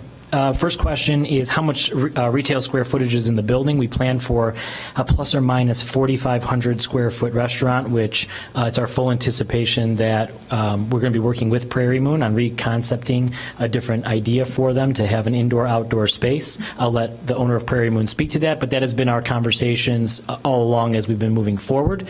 The other two retail spaces will be service-based. And when I say service-based, no hood cooking, so no full-service restaurant. I plan on working with Paul Zamelzak with Economic Development to understand what else is needed right now. Let's stop mimicking more uses that we already have today. Let's find local uses. Part of the idea why it's so exciting with Rob is he is from Evanston. This is his life. He understands the neighborhood. We're working with other small groups that have been suggested to us that have Evanston roots as well, and trying to keep that local feel. Both of those service-based locations will be small, 2,000 square feet, plus or minus. We see it as a visual, a possible pet store, a possible ice cream shop, a possible small retailer, something that's more walk-in user-friendly, nothing that's going to require a large traffic demand. So if Rob or Rohit is available, I would ask them to come up. Okay. Thank you.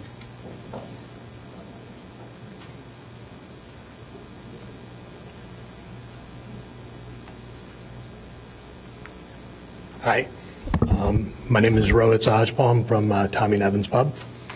One of the first things that I wanted to let everybody here know, we voluntarily put Tommy Nevins up for sale. One of the reasons why we did that was due to decreasing sales over the last several years. We've owned Tommy Nevins since 2003. In that time, we did 2 remodels. One to our banquet facility, and then we built out a beer garden. And all that money was designed, obviously, to drive revenue. And we've actually seen revenue go the other way. While that's been happening, property taxes have increased. And so running the business from that location has become pretty difficult. Essentially, when we put the location up for sale, we had a couple of different options. Unfortunately, no restaurant groups wanted to come in. When we looked at the situation with Albion, one of the great things that they kind of brought to us was, A, they wanted to be in the area for the long term. They own the building, they're going to be renting it out, they're going to be long-term owners. And we still have Pete Miller's right down the street. And so ensuring that we had a good neighbor coming into our former location was very important to us. One of the other things that kind of drove us to this was the site remediation that was brought up. We're not going to be able to sell that building. There's petroleum all throughout the foundation. That was something that we didn't know when we bought the building, and we may not have moved forward had we known that. But that's a pretty big issue. And so whenever we kind of look at selling the property, that's going to be something that's going to come up. And so that's kind of everything that I wanted to say. And I'm happy to answer any questions or concerns. Thank you.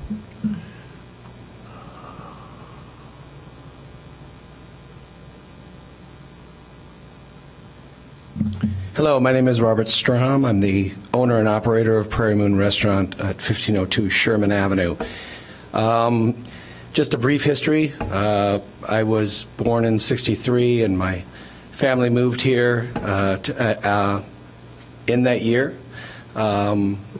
We occupied a place on the back lot, Grant Street, 60201.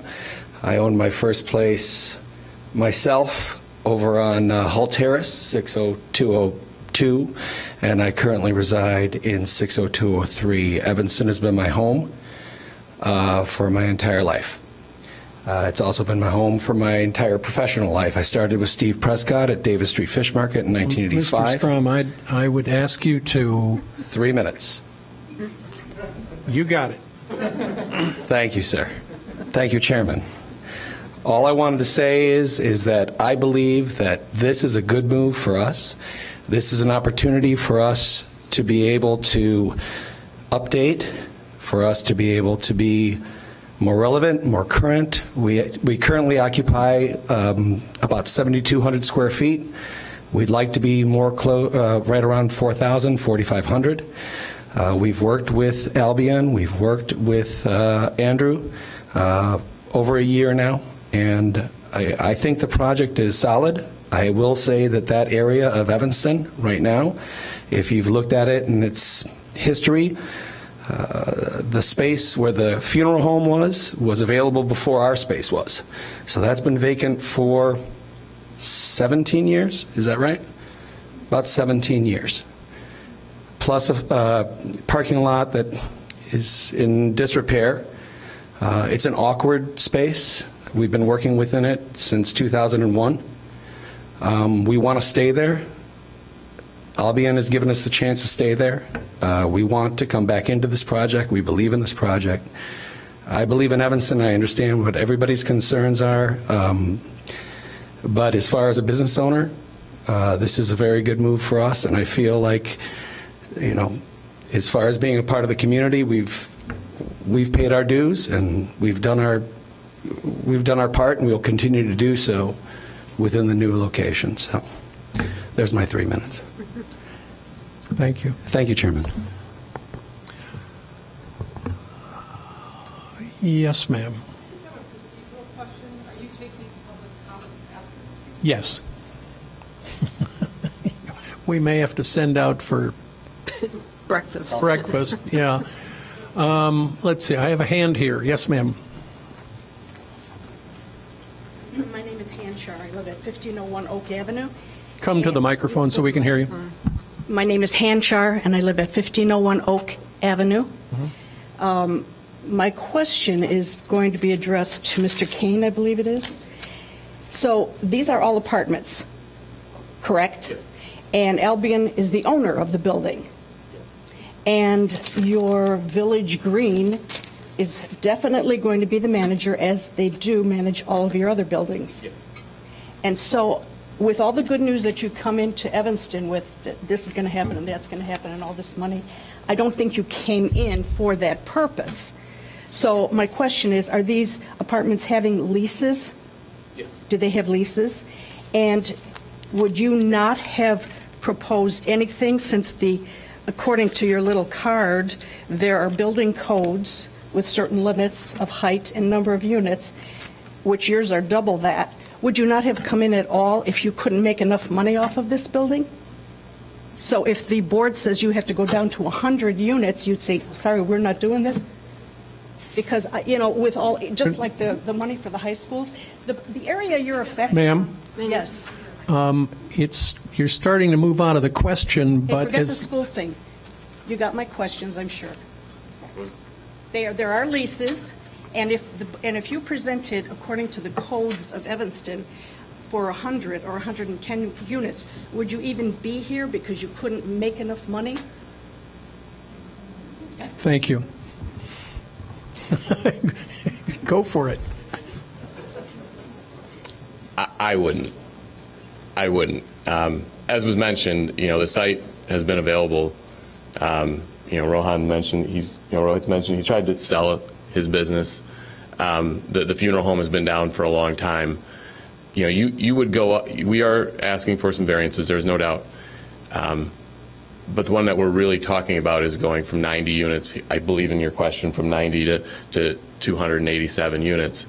Once again, getting back to the bedrooms, is if we were creating 2,100 square foot condos, 93 of them, the sales price on those would be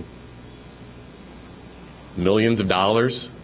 I don't know that there's a whole lot of projects in Evanston where people are selling millions of dollar condos for 90 plus of them. So the answer is no. If that was what we had to do, we would not pursue the project. So if you had to go by the building code, you would not be here asking for this building. Nobody goes by the building code. That's what developments are. No, I wouldn't. I think his answer was no. Okay.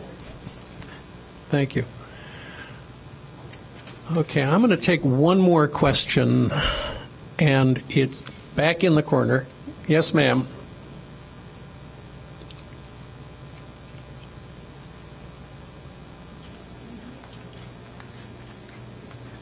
I actually have two questions. My name is Gaylan Emerzian, and I live at 1419 Elmwood.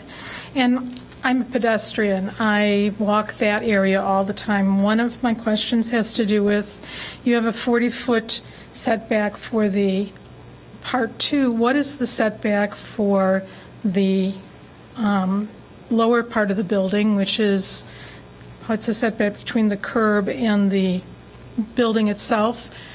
There are places in Evanston where there are trees that limit how much actual space there are for pedestrians to walk. And the second part is, what is the safe pedestrian route to the dumpster stop? Because there is no sidewalk on that side, and there's actually a wall that would keep you from putting a sidewalk there. Ah, thank you.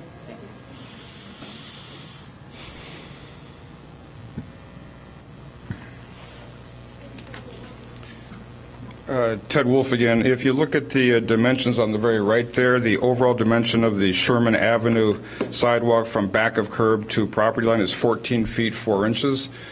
Within that 14 4 inches, we're going to have a 9'6" wide sidewalk. That's the clear pedestrian zone. It's extraordinarily wide. It's almost as wide as the typical sidewalk on North Michigan Avenue in Chicago. What's the width now? This is, I believe, the curb and the property line are unchanged. It's the same. Okay.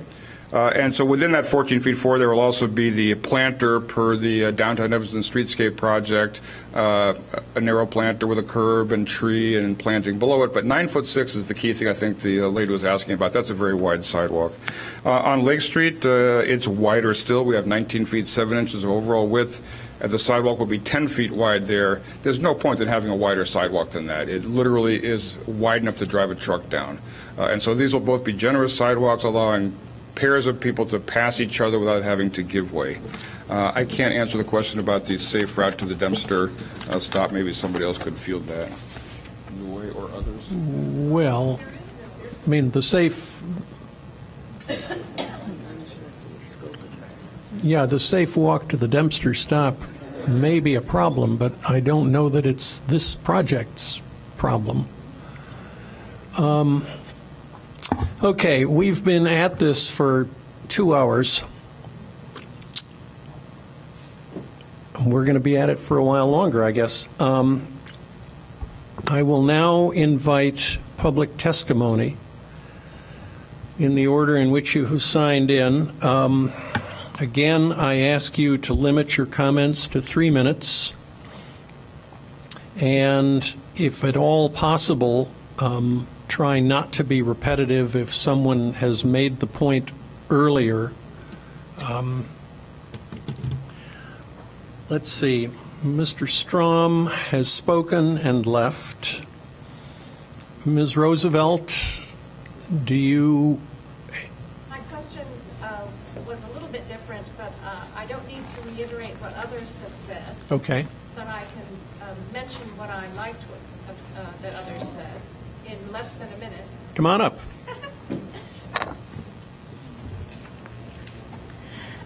I'd also like to say that I appreciate very much the design of the building and the thought that went into the various features of it. My concerns for future discussions are that instead of maybe giving big grants to the town, I think that incorporating more affordable units, not necessarily many more, but some more, would be a good idea. And I also think a little bit more careful thinking about who's going to be in the building. As an anthropologist and archaeologist, I know that if you plan a building without a sense of the humans that are going to be in it and doing what they're doing, I think that it may be a problem. So those are two areas I think that are important to think about. I think also the parking, more thought about numbers of parking units might be valuable. So those are my summary statements. Thank you. Thank you for summarizing. Let's see. Ms. White, you will speak at the continued meeting in September. Kira Kelly Madden. Ms. Madden? I would actually like to speak at the next meeting. Okay. But I did have a couple questions from... You've got 3 minutes. You can speak or, okay, if these are questions, go ahead. Okay, and I can still speak next Yeah. Okay. So, Oak Park, a similar Albion proposal is being proposed in Oak Park, and they have required Albion to provide a wind study as well as a solar study and a bird migration study. And I do understand that in that case, it's particularly relevant to that location, the solar study. However, I wondered if the city, since Oak Park, I think, had them conduct a wind study, do you ever consider asking a developer to do something like that, especially when wind tunnels seem to be a big issue downtown Evanston? Okay. Thanks. I don't know. Staff, have we ever asked for a wind study?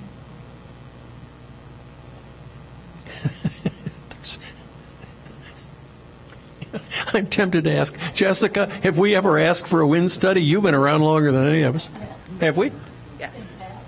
Good evening, Johanna Leonard, the Community Development Director. About 7 years ago, I was sitting up where you all are sitting as a plan commissioner. Welcome before us, Director. It's good to see you. Thank you. And I believe for the 708 Church building that was under consideration a number of years ago, there was a wind study requested. That was a nearly 49-story building. Oh. Right, okay. And Ms. Feldman has reminded me that where Giordano's is now, there was also a wind study requested. That building was never developed. That was an additional Optima building. So that was I don't remember how tall that one was, but it was 18 stories. Thank you. That predated my time on the Plan Commission. But a wind study was also requested for that location. Okay. Thank you.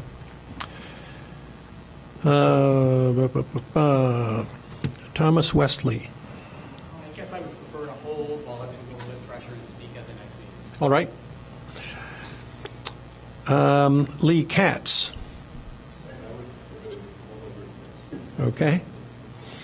Dominic Hilaire. I'd like to postpone my question more. The September meeting is getting more and more interesting as we go along here. Bring lunch. Seal Hanchar. Next meeting, please. All right. Let's see. Galen Emersian.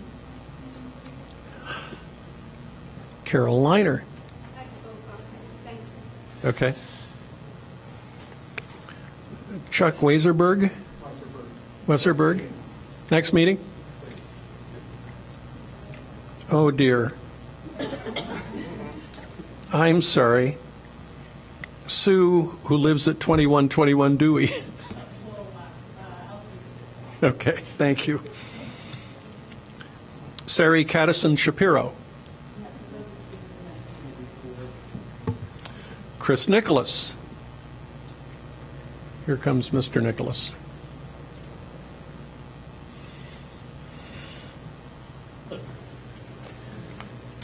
So yes, my name is Chris Nicholas. I live at 1333 Maple, and I'm actually on the board of directors of that condo association currently. So I also live within the circle, and so have been both at this meeting and then also at the initial public hearing that you guys put on at Prairie Moon there. And there's a lot of things that I see to like about this overall proposal, right? It is a redevelopment of a space which can actually use all of that. I'm actually one of the few people who probably likes the wave of the overall project. And also the balconies that are included in a horizontal form within that. So there's a lot of things to like about the project.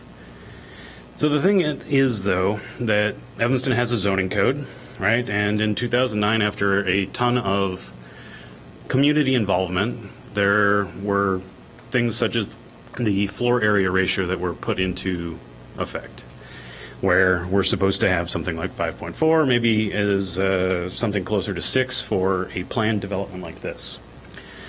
So staff have done a pretty good job of trimming down some portions of the building already, right? When they originally came in, and that floor area ratio was over 7.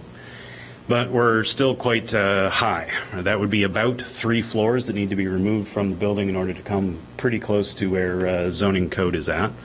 And that's something that should probably be done one way or the other. One way would be to increase the size of the pocket park, right? Thereby actually decreasing the floor area of the building. But I think the overall deal is that for the number of variances and the degree of the variances that are being requested, I do believe that the city should actually see greater benefit than what they are currently seeing in terms of a pocket park and then some of these other small things, right? Remembering that the pocket park is across the street from a little utilized park already. So in terms of looking through the diagrams that are provided in the online form, so I see today that the loading docks have actually been moved around from what is actually available on the initial drawing, where there had been 2 tandem loading docks, and also the entrance to the parking garage has been moved further north. So one of the things that overall concerns me is that the developer is kind of, I'm not exactly certain that they've been looking closely at this kind of thing, because that was one of the first things that struck me where the entrance to the parking garage was, that you'd have to then immediately make a right turn to go up a 15.5% grade.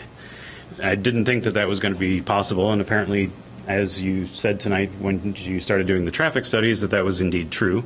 So probably that looks better today. I'll also point out that staff have noted that there are tandem car spaces in the garage. That's not come up today, but I would be interested to see how developer thought those were going to be utilized such that you could actually count all of the spaces within there. Additionally, I would encourage staff to actually count the total number of spaces. I'm not sure that I actually come up with the numbers that developer has according to the drawings that are there. We're in the right order of magnitude, but on every floor we're off by 1 or 2. I also note that both stairwells that are included within the building exit to Sherman. Is city okay with that? Would it be better to actually have one of them to exit into the, or have an available exit into the garage so you could get out the back of the building if there was something happening in the front? I would also ask, so the loading docks are all in the back of the building. How are deliveries to be taken from the back of the building to the front? There does not appear to be a quick egress from the loading docks to the shops, for example. So how are they to actually get their deliveries? Do the guys have to go all the way around the building? And in terms of the benefits to the city, right? So one of the claimed benefits are bike racks. So from the drawing, as near as I can see, that there's one bike rack that's located at the resident door. There's one bike rack that's back in the alley, although that probably had to move with the moving of the entrance. And then there's divvy station. That's significantly fewer than what staff had actually asked for. One of the other claimed benefits is how are we doing on 3 minutes, Mr. Nicholas? We're pretty close here, actually. Okay, that's good. Yep. So one of the other claimed benefits is the car share. That's claimed as a public benefit, but how is the public actually to get to those 2 car shares, right? Documents online say that you're going to walk through the lobby, get let in by the 24-hour door guy. There's then like a series of other things that you need to navigate through in order to actually get back there. To my mind, that is not actually a public benefit. It's only going to be utilized by those in the building. So I would not count that actually as a public benefit given the way that it's structured, unless there can be a new way of coming up with it. I also don't think really that the viaduct is much of a public benefit. I would instead ask that one of the other viaduct, say down at Greenwood, that has not yet been replaced, be asked for. That would be a significant benefit that would allow the zoning variances to go through.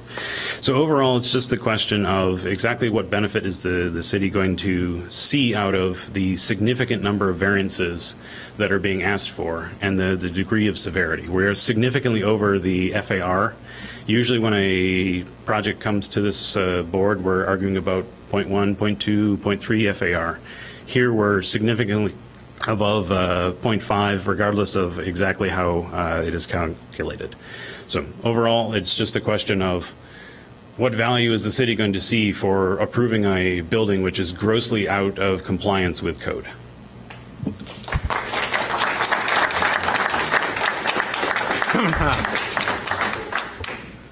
Thank you.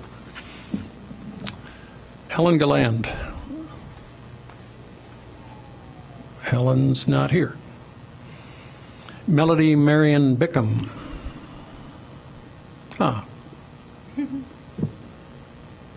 And only because so many people decided to wait until next time, I'll just say a couple of comments again here.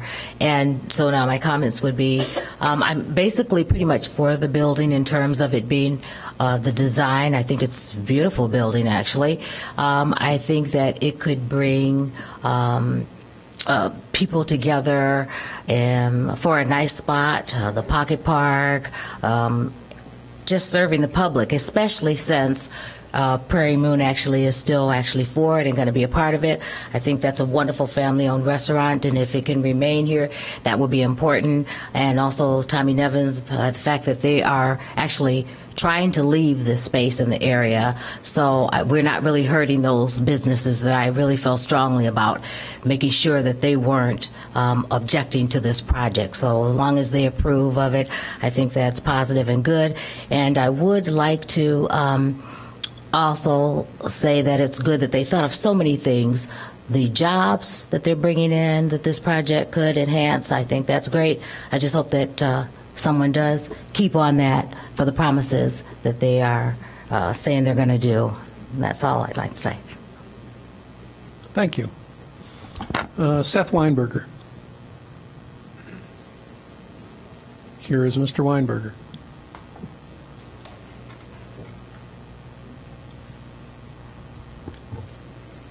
Thank you. Seth Weinberger, 649 Michigan Avenue. I am a former chairman of the Zoning Board of Appeals of Evanston, and in my tenure at the Zoning Board, I can't recall an application that is this inappropriate for the space that is being applied for.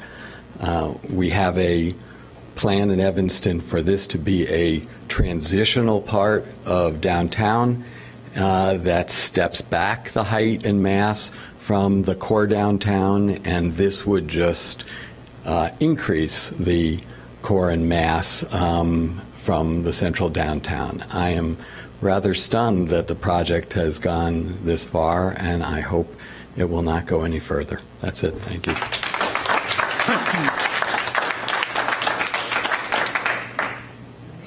Thank you. Let's see. That completes the list of people who asked to testify. Having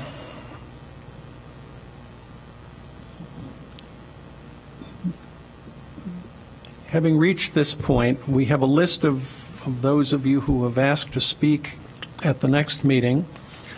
We will begin with Ms. White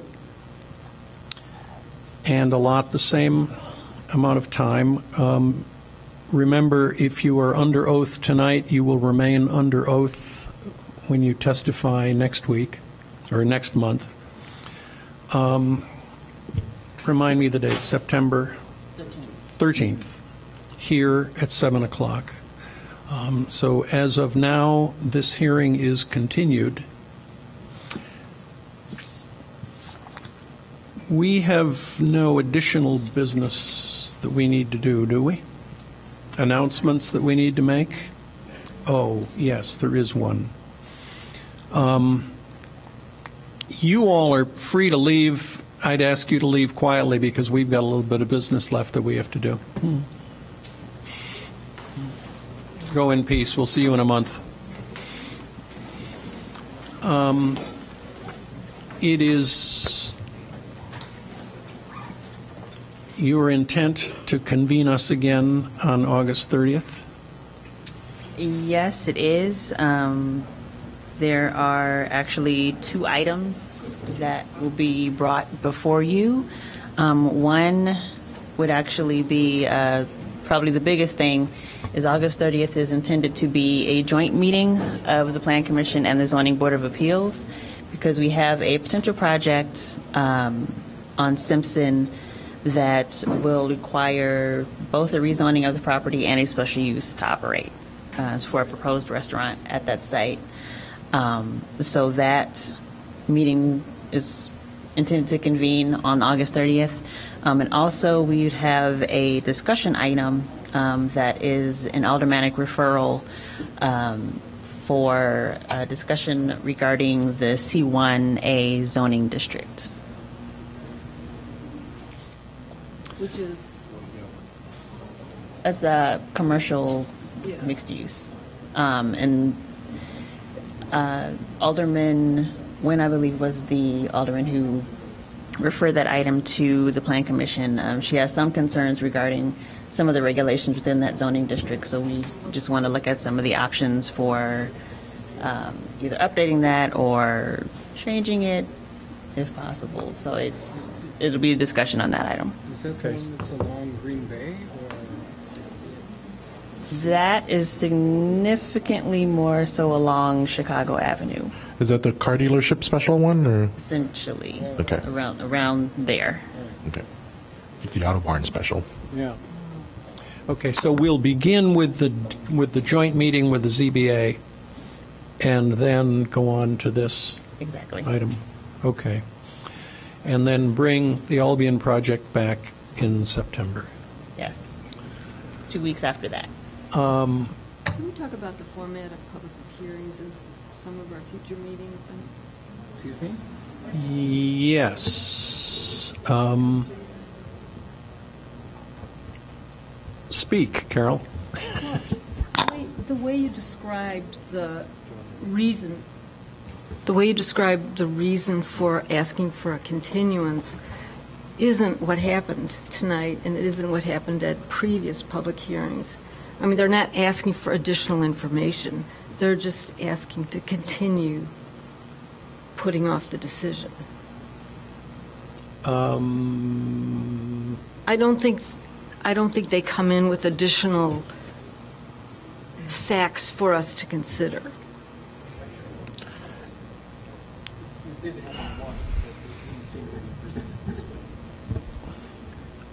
Yeah, the one time when they came in with the... Yeah, right. I thought that was germane.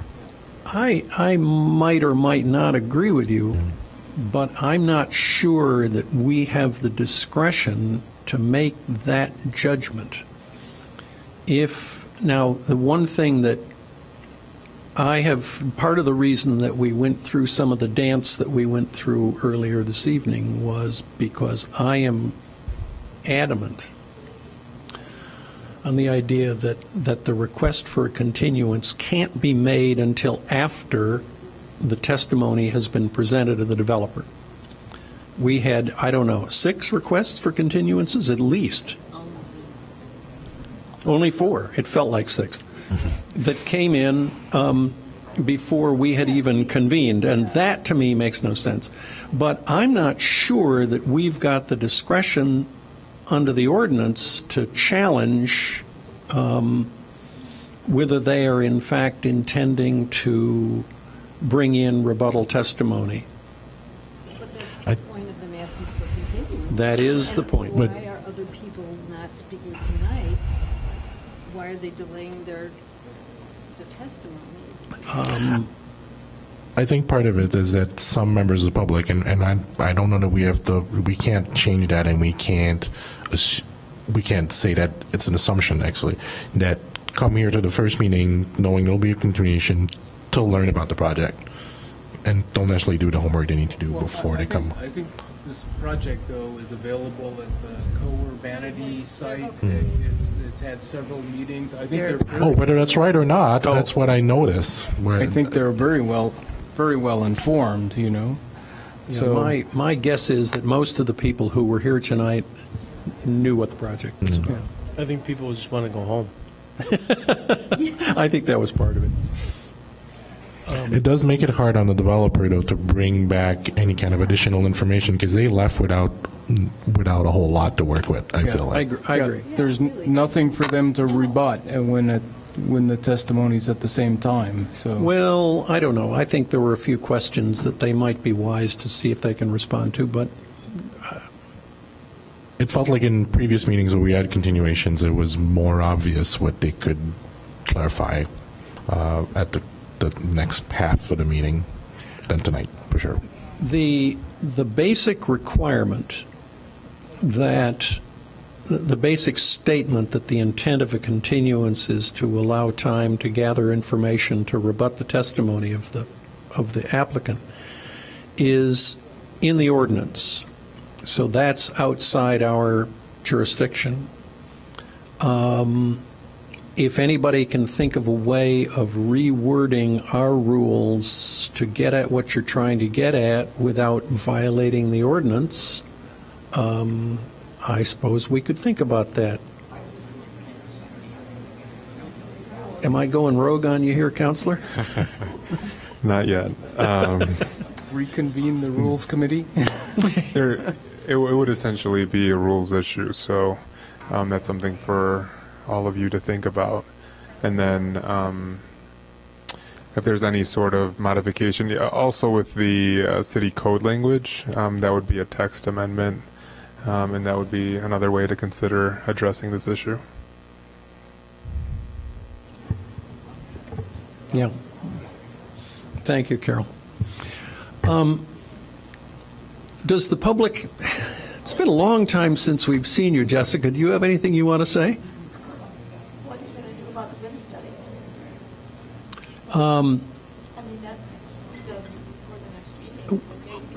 Well, now, okay, I guess I'd ask the commission, given what you heard tonight, do you want to send a message to the developer asking them to do a wind study? I know exactly what the wind study will say. It will say that the building will have an effect on the prevailing winds. That's what the study will say. And how much will it cost us? Or them? It's not going to cost us. How much will it cost? So, Is it something that one of their consultants could produce in a fairly short order? They'd have to go and hire a specialty consultant that does that. But they've got a model already. They have the model. They've got the model to put in the tunnel. You know? They could do it that way, yeah. Or they could build it three-dimensionally. Well, they have a three-dimensional one right there. So actually, they just give that. Yeah, they would give that to the entity that has Get the down software to Florida, study it. Florida and do it. Yeah. There's a. I don't hear strong opinion in favor of asking them to do a wind study. Anybody want to press this one? it seemed to me that there were a lot taller buildings in town that didn't require wind tunnel studies. So. Yeah. No, it is going to affect the wind velocity around. It's going to be probably the worst at the southern end of the park if the building stays in its current form. Because you've got that very vertical mass kind of coming right down on this. It's going to swirl down at the base. Well, I thought it's going to be more between the Rotary and this building because it's just Bernoulli's effect. You know, you tunnel more fluids through a smaller area, you get higher velocity. So. Yeah. But is the length of the existing property not going to help that between the Capri Saint-Germain and Saint-Cubar? Like, that's pretty low, and that's staying. Oui, yes. Yeah. Sorry, the French came out. Yeah. See this project jettisoned. I'm sure that a wind study is the last thing they want to pay for, and Wait, whoa. Easy, folks. We having closed the public record and dismissed the public, we need to be careful about how much discussion of this thing we have. What would we be looking for